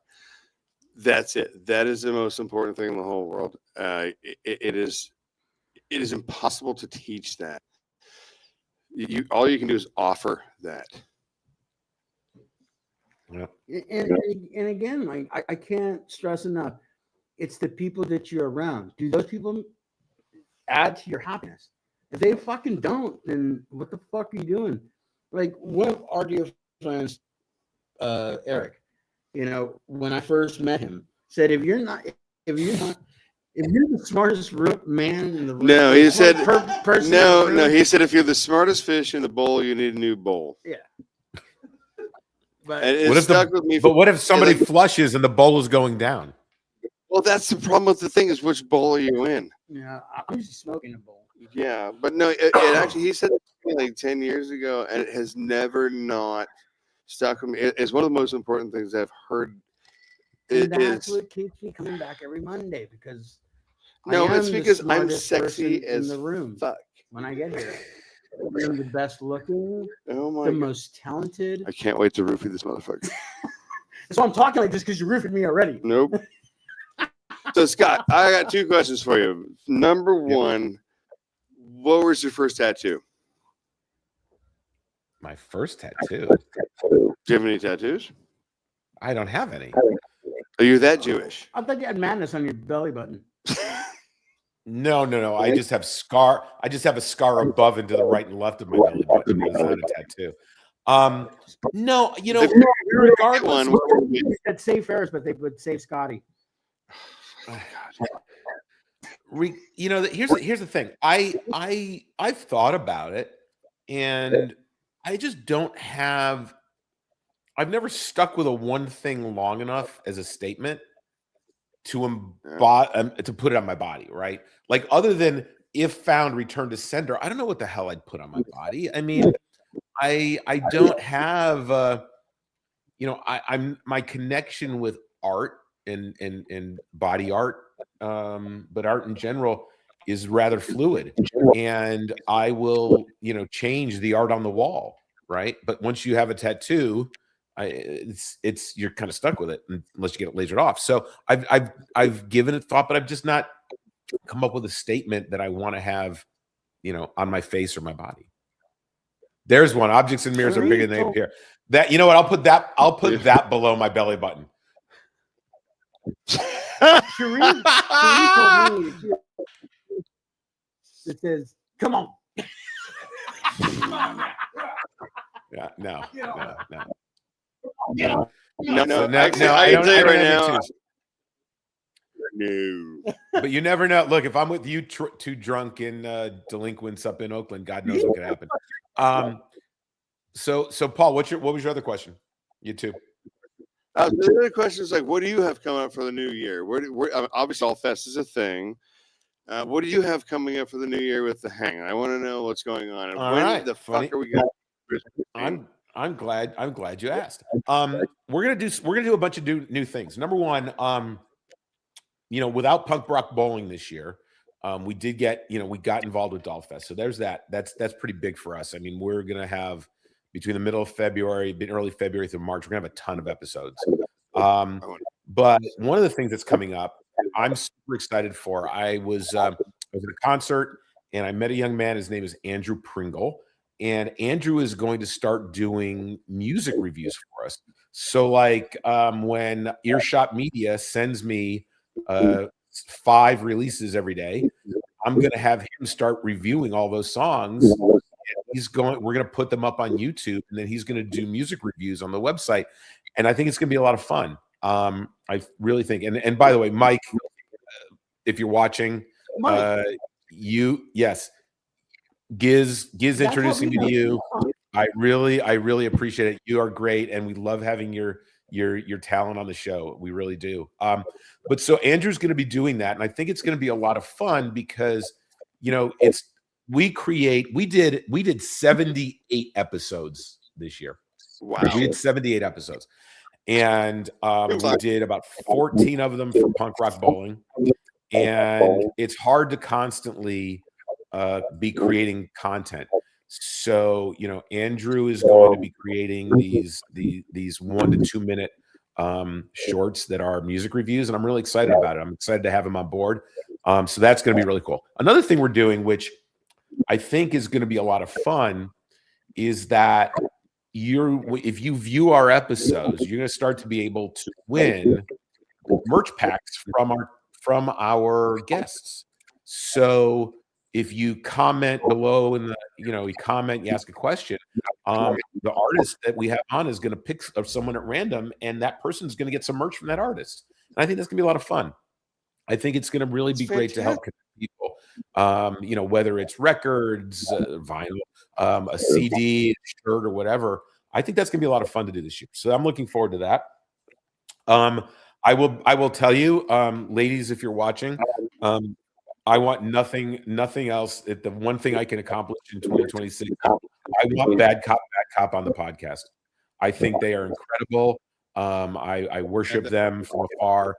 I think that they are just a powerhouse to be reckoned with as female punk artists right now. And I have so many questions. So that I'm hoping we get that as a big. We're going to do a lot of conversations outside the realm of music with musicians. I'm working on a guest that I brought up Rush earlier, and we had a conversation about mental health, social media, and being an artist.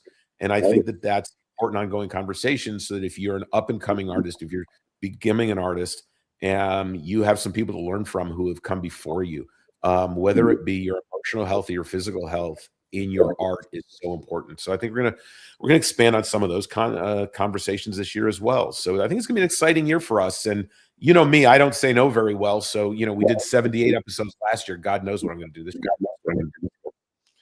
Dude, I love hearing that. I love everything that's coming along with that. Like, that's fantastic. I do know, when we'll talk off air, some people that are connected to Bad Cop, I can get you in that realm.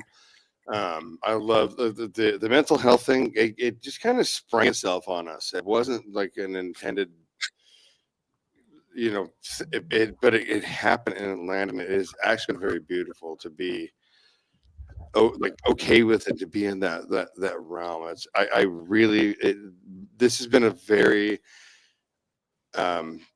cathartic year for me. With mental health and with physical health, and trying to figure out where to be and who I am and what's going on. And so it has been really nice to just sort of be a part of everybody else's conversation in that way. And some of the guests that we've had on I've made very dear friends with now. Thank you, Gizz. Thank you, Jeff. It's a beautiful place to be, where people fucking actually give a shit. Mm-hmm. In that, before I forget, and I know we're getting close to calling it. We can go over fucking 8 hours. There's 4 people that that I feel I need to thank, that made this show possible this year. Mindy, my lady, she's been here every week doing this shit and taught people how to do our show so that we can do it next season, because she doesn't need to be here every fucking week. She does it out of the goodness of her heart. She hates you. Mel, I mean, he's learned everything. He's building our new studio and helping us. Geoffa, he's brought us a couple of guests, and Eric Mespa. I mean, that guy just. He warmed my heart, man. That guy's just so creative and talented. And you. Well, thank you. You're the reason I'm here. It makes this a viable thing, that I think I'm contributing something to this earth. Yeah. I'm a piece of shit. I know. You're not a piece of shit. Well, yeah, my okay. mom tells me that every morning. Well, yeah. So, sometimes you start believing in your shit. Gizz, I'm going to tell you a secret, okay? Don't share this with the audience or anything, but you don't have to believe everything you're told. Yeah. Someone says you're something. It says more about them than it does about you. And so I think this coming season, 2026, there's a few things I'm going to drop. A different podcast, and again, this is something for you and I off air, because I don't have production value, directory kind of brain power. But I think we're gonna actually kind of get into art stuff as well. Like I want to find out if we can get to Chris Sherry and Brian Walsby and get some of these other guys on that are artists. Like I want to hear other people's view of this that aren't necessarily musicians. I think it'd be a lot of fun to hear like what's going on outside of that. Like it's great to be in a band. Congratulations. Well, I mean, if you think about it, like Black Flag, when you got into Black Flag, it was their artwork that got you, you know. Well, no, Minutemen, that artwork really grabbed me. Like a lot of early punk rock stuff, it was the art. It wasn't the music the first copy. Because you didn't know what the fucking band was like, but you saw the record cover and you're like, oh my God, I'm taking this. Well, that's simply with Kerry Brown. Like, what he was doing was a little different. He was outside of that. And so I think it's fun for all of us. And I want to connect with you on that as well as like art. Art isn't just music. Art, I do believe this 100%. Music is the purest form of art. Endingly, I believe that, but I do want to debate we can have. That's a debate we have. Why do you think that? Why do you think that? Well, maybe interview me and ask me. Well, I'm asking you now. I mean, what's the difference between an artist who puts a note on a page, a paint on a canvas, or clicks a shutter button on a frame? What's the difference? Within an instrument, when you're playing something, there is a very distinct ability to change that every single time you do it. When you put it on a piece of canvas, it lives forever. So when you're talking about art and like giving yourself to an audience, you can be in a different place every fucking time you do it. That is, in my humble opinion, the most pure form of who you can, are, will, want to, don't want to be. You can change it every fucking time you do it. Like Gizz and his singing off fucking key. It's one of those things that you can always alter, and it always exists within where you are at that moment. Yeah, but think about this. You're taking that analogy and that idea, but if someone's recording it, it's now stuck in time. So it's on a canvas. It's on an audio canvas, right? That's why you're word. You know, I mean, I think that I appreciate anyone who's willing, because look, art is risk. At the end of the day, if you distill it down, art is risk. Anyone willing to take the risk of creating something is doing better than anyone who creates nothing, right? So you take that risk, you open yourself up. It doesn't matter if you're dancing on a stage with or without a pole. Because I already know where you're going with that one, with or without a pole. But whether you're dancing on a stage, playing drums in a band, you know, doing performance art in a gallery, you know, I can change every single shutter click. I can change the parameters of what I'm shooting, and the subject changes in front of me. Putting it out there, the risk of being judged by others, that I think is the greatest part of art. Exactly, and so for myself, and again, this is my opinion. That's just for myself, to bear my soul through music is something that I can't explain. But there's a fucking terrifying fear that when you do that. It is why I've been so afraid of microphones and fucking playing on stage and doing my thing. It is absolutely terrifying. Scared of a microphone. Yeah. Behind every Monday. Well, I am now, aren't I? Thank you. I wish you were scared. Yeah, but what you don't see, Gizz, is these other 6 days a week he's in the bathroom with the brush, singing in the mirror, just crying his eyes out. I don't sing in the bathroom, dude. I don't get paid for that. Do you know how many diapers he goes through? It all depends. So and I'm not talking about everybody else in the world. I'm talking about myself. Right over the top of his head. Everybody else got it, but Paul. Oh yeah. Yeah. That's the first time that's ever happened. Oh, I didn't say got some. I said got it. You got it all right. You did. Yeah, but it's not. It's just for me, and it's how I feel, and that's how I witness this, and that's how I see things. And I think that's the most important part of how people witness art. And I think that's the most important part of art, that you take it as you get it, you do what you need to with it. And for myself, that's where I live. Well, look, I mean, you make art that okay, most people don't know what I'm about to talk about, but the big hand, okay, the big hand. That hand is sitting somewhere and people are interacting with it, right? And they're probably taking selfies with it, and they're creating their own art out of it with themselves. I mean, that's just amazing to be able to do that in and of itself. That is art. It is. No, he was like, it was like the pyramids being built. He was the one slapping people on the back with a whip and saying, "Get it made." You know? No, I actually fucking sanded the shit out of that thing. To get the dust off and so you could snort it. Oh my god! Well, better than snorting Tang, I would think. I mean, like one of the things people don't know is about the 14th factory that we built. It was a fucking 3.5 acre art project in 2018 in LA. It was the largest art installation in LA at the time, like in North America at the time. Like, and there's a lot of things we do. I didn't design it. I wasn't the artist behind it. So that doesn't, for me, I don't feel like I count as a part of that art. I feel like I built something. I facilitated. Yeah. But when it comes to music and the music that they know that I do sit down and make occasionally, and shut your fucking mouth, my guitar playing, you son of a bitch. Dude, he could only be a ska guitar player. Fucking dickhead. Because he could only go. All right, Jerry Garcia, kick back. So, don't fucking. Yeah, you laugh at him. He's laughing at you. That was great. That was great.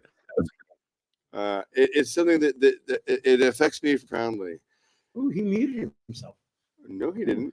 Well, yeah, because I'm trying to get off this over my Oh, you got the cold? allergies I have. No, it's just allergies, but I just don't want to. I don't want to bother the audience by coughing in their ear.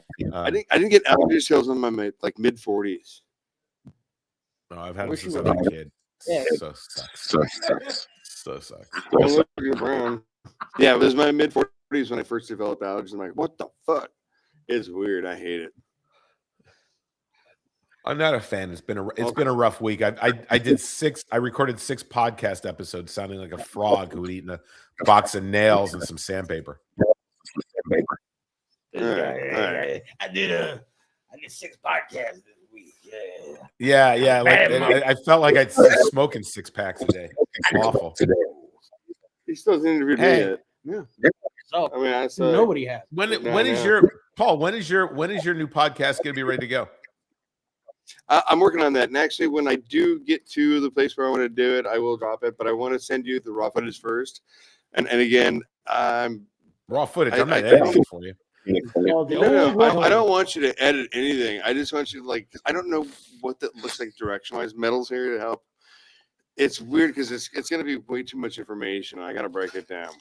And we'll talk about it off air. Look, I mean, why don't you just tell people you're putting together a series? Why don't you just tell people you're putting together? Right, it's going to be raw. You're putting together a series for Grindr. Why don't you just finally admit it? So I don't know. I don't know if I even can. Oh, look at you, you little bladder bitch. Baby bladder. Basically, I don't know if I can get this domain name or not, but it's called Dinner Before Death. I'm on a curated table and a meal for an individual or a person, maybe even 2, and just I want to sit down and have a meal with people and talk about shit and just be in there. You want to be in there? I just want to be. I want to have a fucking dinner. You want to be in the meal. You want to be in the meal. I know. I want to be on the table. It's gonna be a happy meal. Oh yeah, absolutely. It may be. it's one of those things. Like I just want to sit down and talk to people and just fucking have a conversation. But I want to have a conversation with somebody. Like if you and I were having a conversation sitting down, I would need an hour with you to talk about like what you like to eat. I can only imagine what you like to eat. Oh, you have no idea. You have no idea how whacked out my eating habits are. I actually do. I'm a very regimented eater. There's not a ton of variety. You're protein and fiber. No. Well, more fiber than anything else. Yeah. I mean, Right. look, you got to stay regular. So Yeah. Vegetarian, vegan. no. I eat a lot of fish. Chicken. I cut back. After my diagnosis, I cut back on a lot of beef. Anything with hormones in it, anything that's not organic, I try to avoid. But every day, look, breakfast is oatmeal every single day, 7 days a week, and lunch is a fruit smoothie. So, and then I, a lot of fish and vegetables. But unfortunately, we've poisoned the shit out of what we eat, and it's killing us. So. Yeah, it fucking does. It's a murder fucking system. So for you, I would do like a wild caught fish and a slaw, and there's a few things that I would do, but I would absolutely curate the dinner and curate the table. And for the table for you, this is what's really fun for me. I actually want to have the table is different for everybody. And Scott's table, I still have to work on, but I think it's going to be very music related. You'll put me at the children's table. No fucking way. No, I hate that. I've been stuck at that thing so many times. I think a red velvet fucking tablecloth would start. I think so. Like you get vampire treatment. Oh boy. All right. Talk amongst yourself. I'll be right back because it was Gizz's turn, but I'll be right back. You keep going. Don't leave yet. Don't leave yet. I'll be right back. We're not leaving yet. Hey, Gizz. We should just end the show. Shut her down, bitches. He comes back, starts talking for another hour. Oh yeah. Well, this is our end of the year show. This is our final show of the year. We're going to be moving into a new season, and we do have a lot of really fucking amazing guests coming up. This is my co-host. He's been kind enough to show up once in a while. Yeah. Except for Chad Price. Bitch ass motherfucker. What was your favorite show? Or least one. My least favorite show is Chad Price. Really? Oh my god, dude, that was a Even disaster. Even as much of a disaster was, I still enjoyed his, presence. He's doing it again. I think Carrie Brown was my favorite fucking show.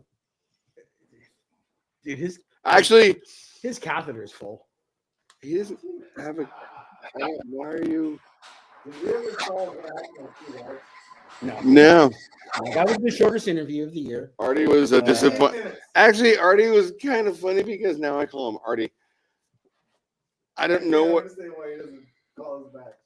I wouldn't call me back. Oh my God, Artie McFly. Oh wow. I ain't coming back either. I still think Carrie was one of my favorites, and we did. Okay. All right. Are we talking to your mom or me? One of my favorite interviews, and I think it's going to be an historic interview just because of the day that he actually was here, is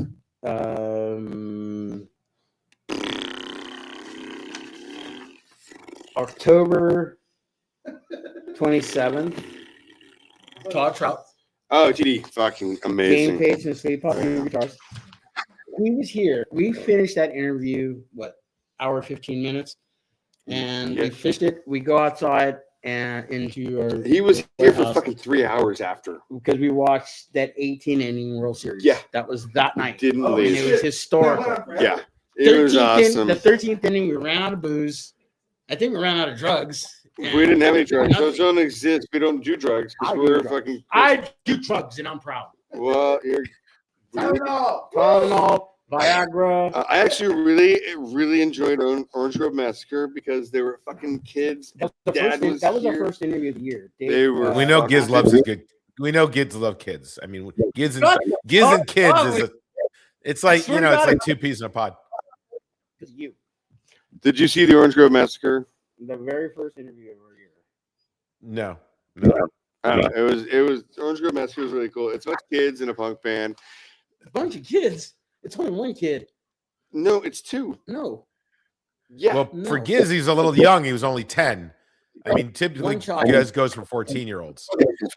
He's not in the band. He's not in the band. No, he was just here that day. Anyways, he was still here. Yeah, Anyways, yeah. Dad was awesome as shit. Eric Lara, I didn't realize he lived so close to me growing up, and I recognize him now. Now, Dan Reed, Overwhelming Color Fast. Is that a band you are familiar with? Which one? Overwhelming Color Fast. Mm-mm. They were big in the 90s. They weren't big. They never got big. They got radio play. Barely. They were on MTV. Barely. And They were fucking they're bigger than amazing. Foreclosure. Well, everybody's bigger. Like, They're better than Ezra. oh my god. Ah, well, everybody's better than Ezra. We're going to go through our whole list just because I want to name everybody that was Battle on that Flask, show. awesome as shit. Well, you Philippe, skip Robert. You got Where- from 747. All right, Oh, Philippe and Adam from Battle Flask. That was a Yeah. great interview. Then your son, Sharif Amani. no, yeah. Uh, Which was he didn't think he would be a good interview. then the week I after was his. talking right now. Then Mhm. I give a fuck. Sharif is an amazing encyclopedia of music, and I love that dude. That was a very fun thing. Yep. And then The week after was the St. Patrick's Day massacre. we're not even. Mm-mm. You really enjoy then- reliving the pain, don't you? Ugh. Okay, I have to tell you that for St. Patrick's Day, because he's Irish, I was like, all right, dude, it's He your is? day. It's all you, bro. I did, and it And just fucking fell it apart. fell apart. Okay, so It was- here's what has to happen this year. Paul, will you be dressing as a leprechaun for this year's St. Patrick's Day episode? I will not. No, I'll be dressing as Gizz. Mexican. Mexicanics. Mexican. So there was also Gizz live from Seattle. That was just fucking. You're gonna wear an orange jumpsuit, is what you're saying. That was actually kind of fun because we went to was. dinner and everybody we went to a pizza joint like right next door to the venue, and he called because the show was on, so I checked in and I went to go have a cigarette and talking to you and Eric. Yeah, so Eric got to call him. So it was really fun actually, like interviewing an artist instead of a musician, and that was really fun. Like hearing somebody else's voice that wasn't like fucking I sing for people. I'm fucking special. But it was really cool because the following week we actually had our new bass player, Steve-O. Yeah. And Steve was a chef. He's a beautiful human being. yeah, he's the new bass player for Foreclosure and just one of my dearest friends. I What love band? that guy. And then Oh. Carrie. What And band? then For- after that was, Foreclosure. April. Foreclosure. I'm not familiar with that. What band is that? They kind of suck a lot, except for Lewis and Steve-O and Mark Max is really good, and Wall is amazing. I hear they have a really troubled lead singer. Yeah, their lead singer just sort of fucking retarded.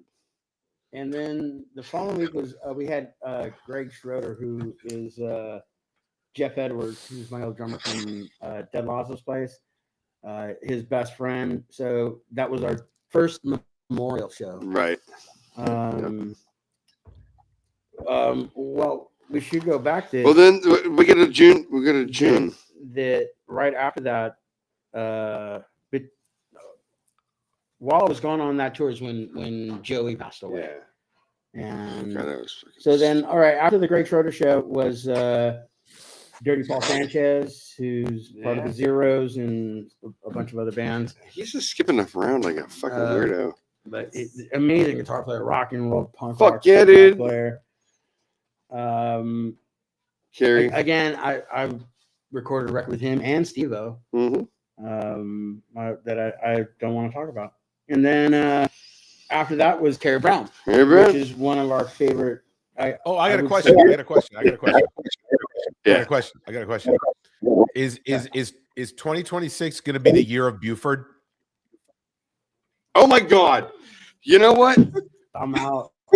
I actually want to hold fucking Sharif? Sharif down and be like, you Buford, I'm gonna fucking murder you. 26, the year of Buford. You know what? 26, Buford for governor. Oh my, no, Presidente. Buford. Yes. Buford for governor.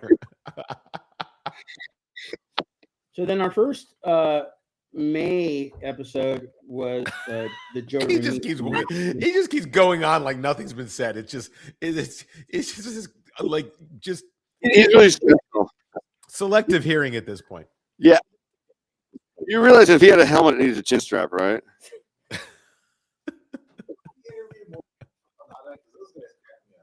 Yeah. I'm Right gonna after see. that, party. The fuck, dude? Oh, sorry, I had to sneeze. Oh my That shit. ruling part is amazing, Corey. I fucking love you. Please sneeze on And then my Lauren shoulder. Woo. Lauren is So then we had amazing. that ruling party, which that was a fucking wreck. No, it was not. Oh, we all got hammered. Yeah. The singer for the band had been sober for like 6 or 8 months, Uh-uh. and on the drive up, they had to pick up one of the guys from the airport, and they went to the liquor store, and he got a water and But like a he's Truly, and hammered. or not Truly. What's that other gay drink? Yeah, White Claw. And Zima? the singer was driving, and he took a sip off of it, and he's like, "Oh shit, no." I just drank a little bit of alcohol. He had drank in like 8 months, and he got here, and then it was over. You ruined his life. Yeah. You know what? I want to ask And about the then- most important show last year. The most important show you had last year.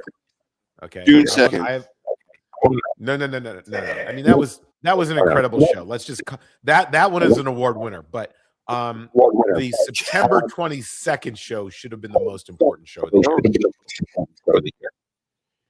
Okay, and now Jesus. That was my Numbers. lady's birthday. I wasn't even here. Exactly. September 26th. Exactly. So that should have been the most important show of the year. So Gizz, you're obviously fond of her. You're obviously fond of her. Tell everybody. I want to know, Gizz. Yeah. Gizz, what do you love about her? Tell me everything you love about her.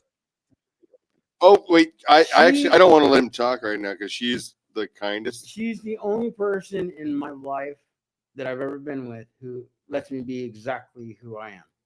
Total Has dick. never asked me to change, never asked me to, be somebody else. She just lets me be who I am. I have fun with her. She makes me laugh. She's crazy as fuck. And I enjoy my time when I'm with her, and she loves all my friends. All my friends love her. And up to this point, I don't think I can say that there's somebody in my life who has said like, I don't like her, and which is very rare for me. So, and then You know what? she comes here and she's here every Monday. She doesn't have to be here, but she's here. She already gave her 2-week notice like 5 weeks ago. Mindy is she's- unending support And- for Gizz, and I think that's one of and- the beautiful things in the world. The same way that And Rebecca has been for me. Don't AIDS? fuck What? it up, buddy. Don't fuck it up. Don't fuck He's it up. good. He's good. Okay, that's number one. And number two, Mm. count your blessings. You have someone like that in your life. That's wonderful. I love it for you. Dude, So you have one and B, and that's it. Sure. he's such a dick. Now I can do this. No. I'm Yeah, gonna go along with this. That's the most important, dude. I mean, granted, I should get a daytime Emmy for my appearance, but still, her show on September 22nd was the most important day of the year. It never happened to us ever. Well, The other thing most important thing that ever happened to us is that I let Gizz be my co-host, and that he then met Mindy. And now you're his jealous. No, I'm so fucking happy being alone. I'm so good at this shit. May I continue thanking the people that have been on our show this year? By name? No, actually. All right. So It's like a telethon. Lauren Molyneux from the Dogs. The Dog is amazing. You know, fucking Detroit, 70s Detroit. punk rock. I mean, the guy, he was a Everybody. Little Caesar, and Pizza. many bands, and just respectable guitar player. I got to jam with him in this room. Yeah. And yeah, you met him too. I in was this there. room. Yeah. Everybody's done the The show's following been week was amazing. Memorial Day, and nobody was into it, so we decided not to have a show. June 2nd, probably the one guest who paid us to be on the show. $8. I bought the podcast. I liked it so much I bought the podcast. And that was you, my dear friend. The following week was Michael Rosen from Speed Seam and Clove Factory, Schecter Guitar Studios, one of my favorite producers, engineers. The following week after that was Patrick Burkholder from Pawn Shop, an old producer, engineer. He was a dear friend of ours. The week after that was another engineer who flaked on us, Bruce Duff. He did the record. He actually called me and said he fucking hates you. Yeah, probably he because just of says, like, two you're- members of you're that a band. dick. So fuck him. After that was Greg Jacobs. He was the author for Hell on Wheels. That was a great interview. Greg's awesome and shit. Like everybody that was on the podcast was amazing, except for Artie. Well, he's coming up. We come to July, which was Scotty from Infamous Stiffs. I Which is a love great Scotty interview. so fucking much. The pre-interview and the post-interview with him, I think, was amazing because We got slam hammered, fucked. he doesn't drink. He does now. And Oh God. What did you do to him? What did you do to him? Yeah. Somebody stole my fucking whiskey. This is terrible. Fucking hell. It's gone.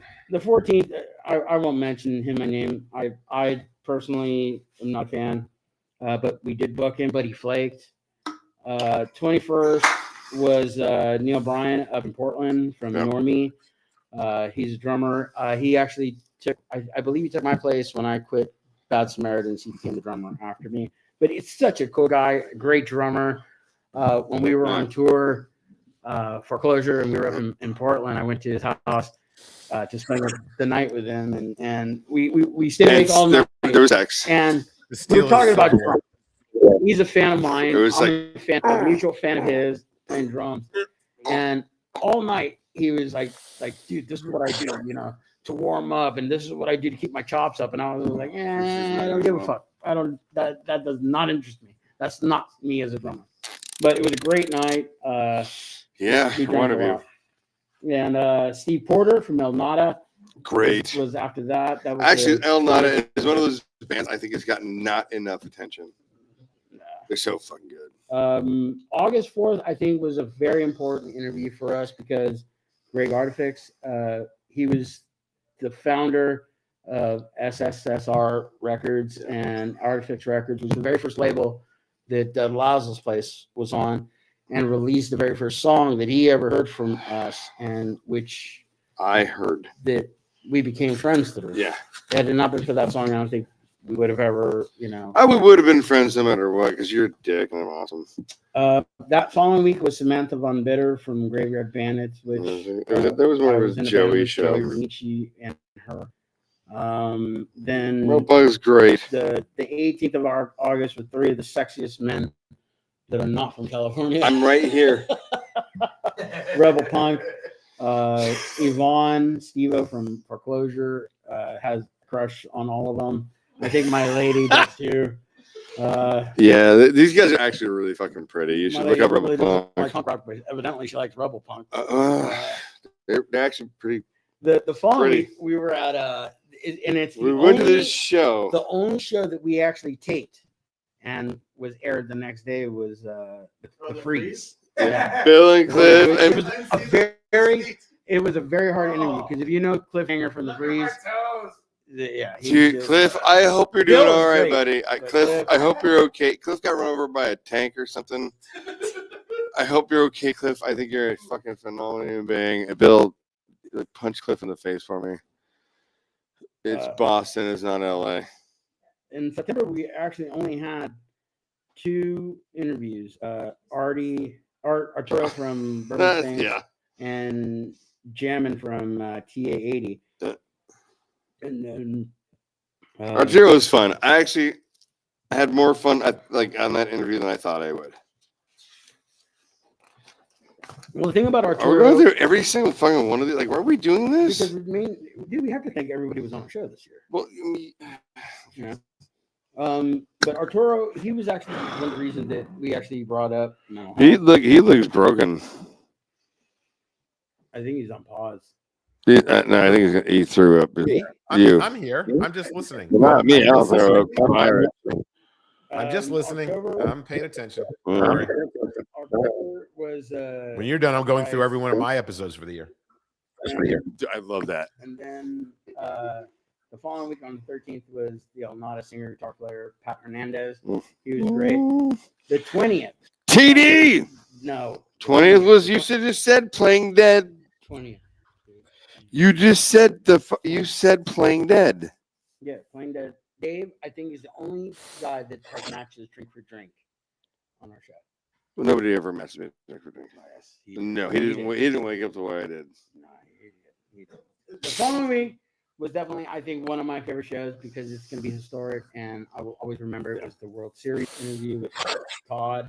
Yeah, I don't know if you know Game Face and Sleep Pod 2. Scott, you should know Sleep Pod 2. Sleep Pod. Yeah, Sleep Pod 2. Yeah, yeah. It's so fantastic. And TD's he's an amazing human being and 18 inning World Series night. Yeah, He stuck it out, dude. Every hour he was calling his wife, "Hey, game's not over. I'll be Lose. home I'll be home in an I hour." hope they're looking lose. Thank you for not fucking busting his nuts. That was amazing. Then November we had John Vang Love from that, the man. Grooves and Public Nuisance, dear friend of ours. The next show, Mike Clark from Suicidal Tendencies. Mike Clark's ukulele, harmonica, fuck And, off were dude, amazing. I'm a huge Suicidal fan, Lewicidal fan, and he's a dear friend of Joey Remici. That dude is awesome as shit. Whoa! What are you doing there? He's doing cocaine. He's doing cocaine. Let me wrap this up. He's falling asleep because you're fucking Artie was pathetic. the next one, which was our shortest show. Why was it your shortest show? He hung offended him. I did not. Yes, you did. I Yes, you said, did. "Have you done many podcasts?" And he said, "No." And I said, "Have you done many interviews?" He said, "No." I go, young man, get used to it because he is incredibly talented. They are a brilliant fucking band. And I said, "Well, get used to this. It's going to happen." And then, boop, they went away. I'm like, "What the, like, no, I thought I was being really kind by saying You that." ran him off. You ran him off and scared the shit out of him. This motherfucker ran him off because you're weird as shit. No, I literally was like, dude, fucking, you're gonna have to get used to it. Stranger danger. 20-year-old young man, they sound like replacements. He's got a fuck ton of talent, and I was like, man, this kid's gonna go somewhere. And I was trying to get. And he did. He went somewhere else. Yeah, he went to not here. So the following week was Charlie. Into a van, right? He went into the back of your shag carpeted van. I need a van. Which is exactly how you get most of your guests. Here, little boy, I've got some candy. No. Get in the van. Oh no. How you got Sharif? Charlie will be He got quit. COVID on the way home from shows that weekend. Steve Jennings was awesome as shit. So as of December, Steve Jennings from Sparkle Life. We had a great conversation here with him. The 8th was Tom Bone from Butt Trumpet. Tom Bone and I, we went over three hours and hours. then like 8 hours later. 2 days later, he was at my house. He stayed at my house for a week. And then I love you, Tom. The 15th was Peter Kortner and I don't think they like me very much. And from Applied Knowledge. I don't like me very much either. And I don't know. For me, it was a pleasure to interview them.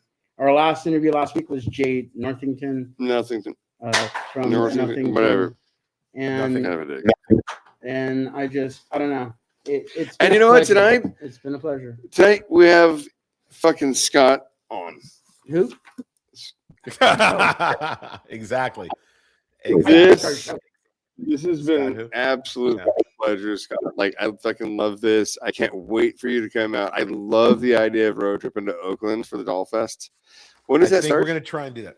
It's the last weekend of March. So, not that I've mentioned Doll Fest very often and the real, but yeah, Doll Fest is happening in Oakland at the end of March, in Mexico City, the beginning of March. If I can make it out there, we're going to do it. I think I'll fly to LA and, we'll get ourselves up to Oakland and not get arrested. Try not to get arrested. I have one episode coming up with a band who they're coming in from a foreign country, and the guitarist wants to do two things in Oakland that she can't get in her foreign country. She, number one, wants to try a bacon milkshake, which I really never knew was a thing, and considering I don't eat bacon. What? And number two, she wants to go to a gun range.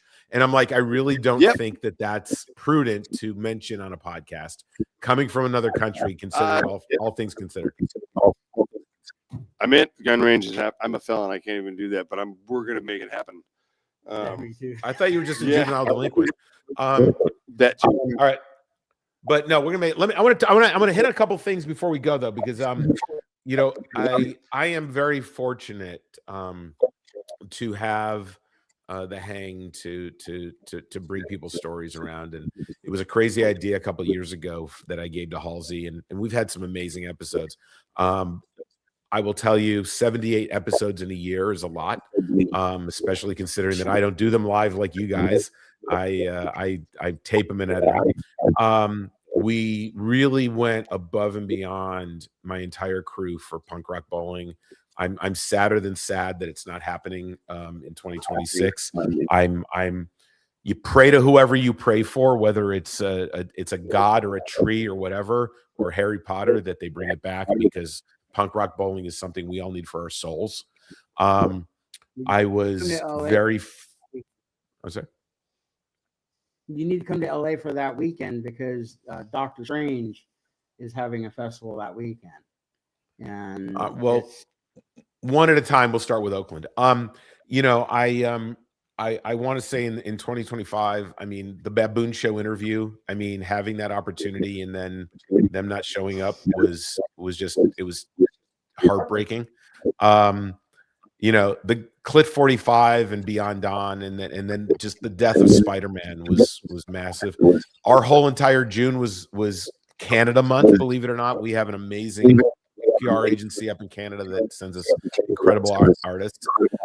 A group that I want you guys to get, because I think you can go drink for drink, are the Implosions.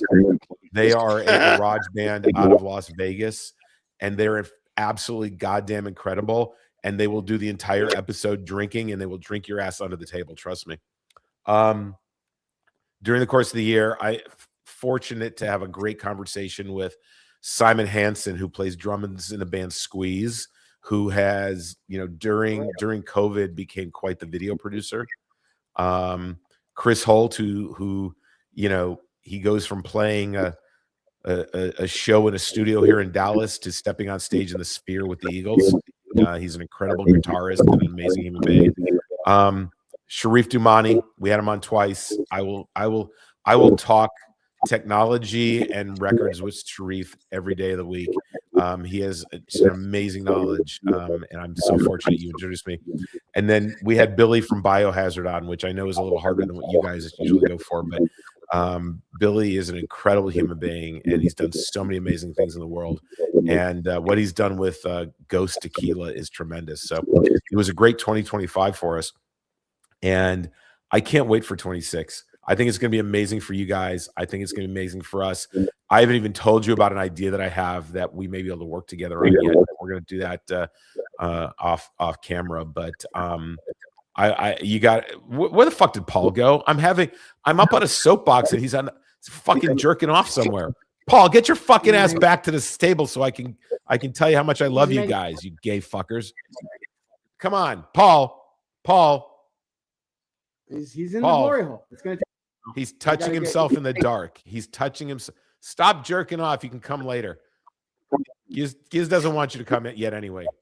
Come on, Paul, get your ass back there. I respect about our two shows is that we do like help each other, you know, and it's amazing. I'm blessed and honored to have become friends with you, and the journey that we've taken every time because we don't just talk about our shows, we're truly friends. So we pass drinking memes daily. Trust me, we should all be in an AA meeting together. I mean, this goes a beat. Oh, look, hey, did you nut, Paul? I had to pee really bad. All right.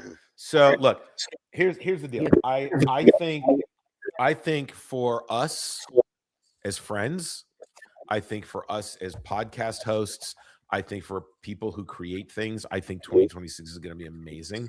I love you guys. Okay. I am so fortunate to have you guys in my life. Just for the crazy insanity that we throw back and forth in drinking memes and crazy stupid shit on Instagram. I am fortunate that we have helped one another grow, both to some extent emotionally, but also our audiences.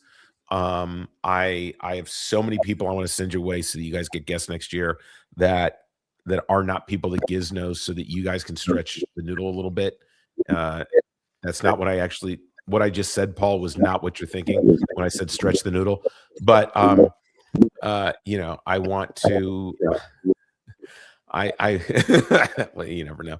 And I just want it to be a great year. I think no matter the bullshit and the noise going on in the world, because we've all got each other and we've all each other's back, we can get through the static and find our path clearly to the success that we want and to the happiness we want. And Mindy, don't put up with any Gizz's bullshit, because you know, he needs to be on a short leash. But I'm so thrilled. I am thrilled beyond anything I can tell you that we got to do this tonight. I will sign the papers and give you back your podcast. I don't want it. I don't want it either.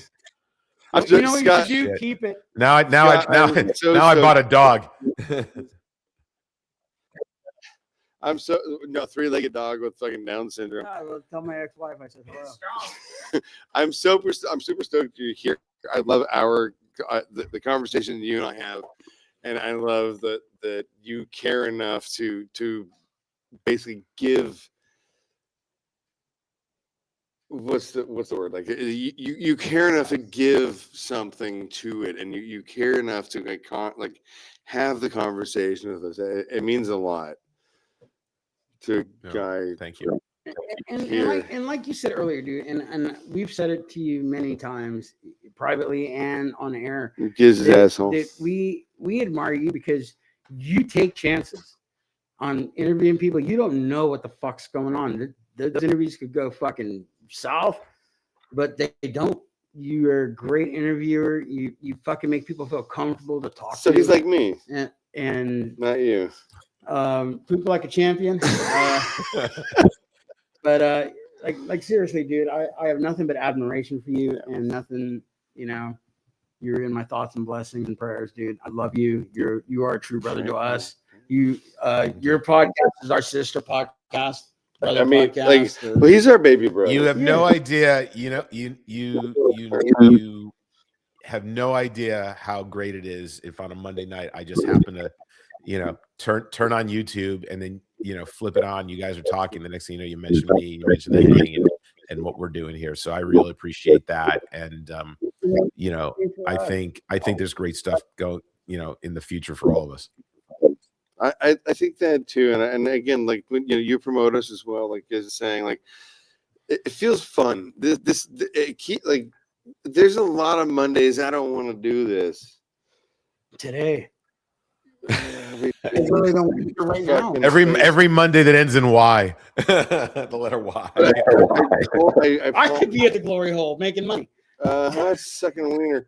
So, but it I promised Gizz I would do it. I committed to this, and I do it. And honestly, it is fucking therapy. It really helps my fucking mental state.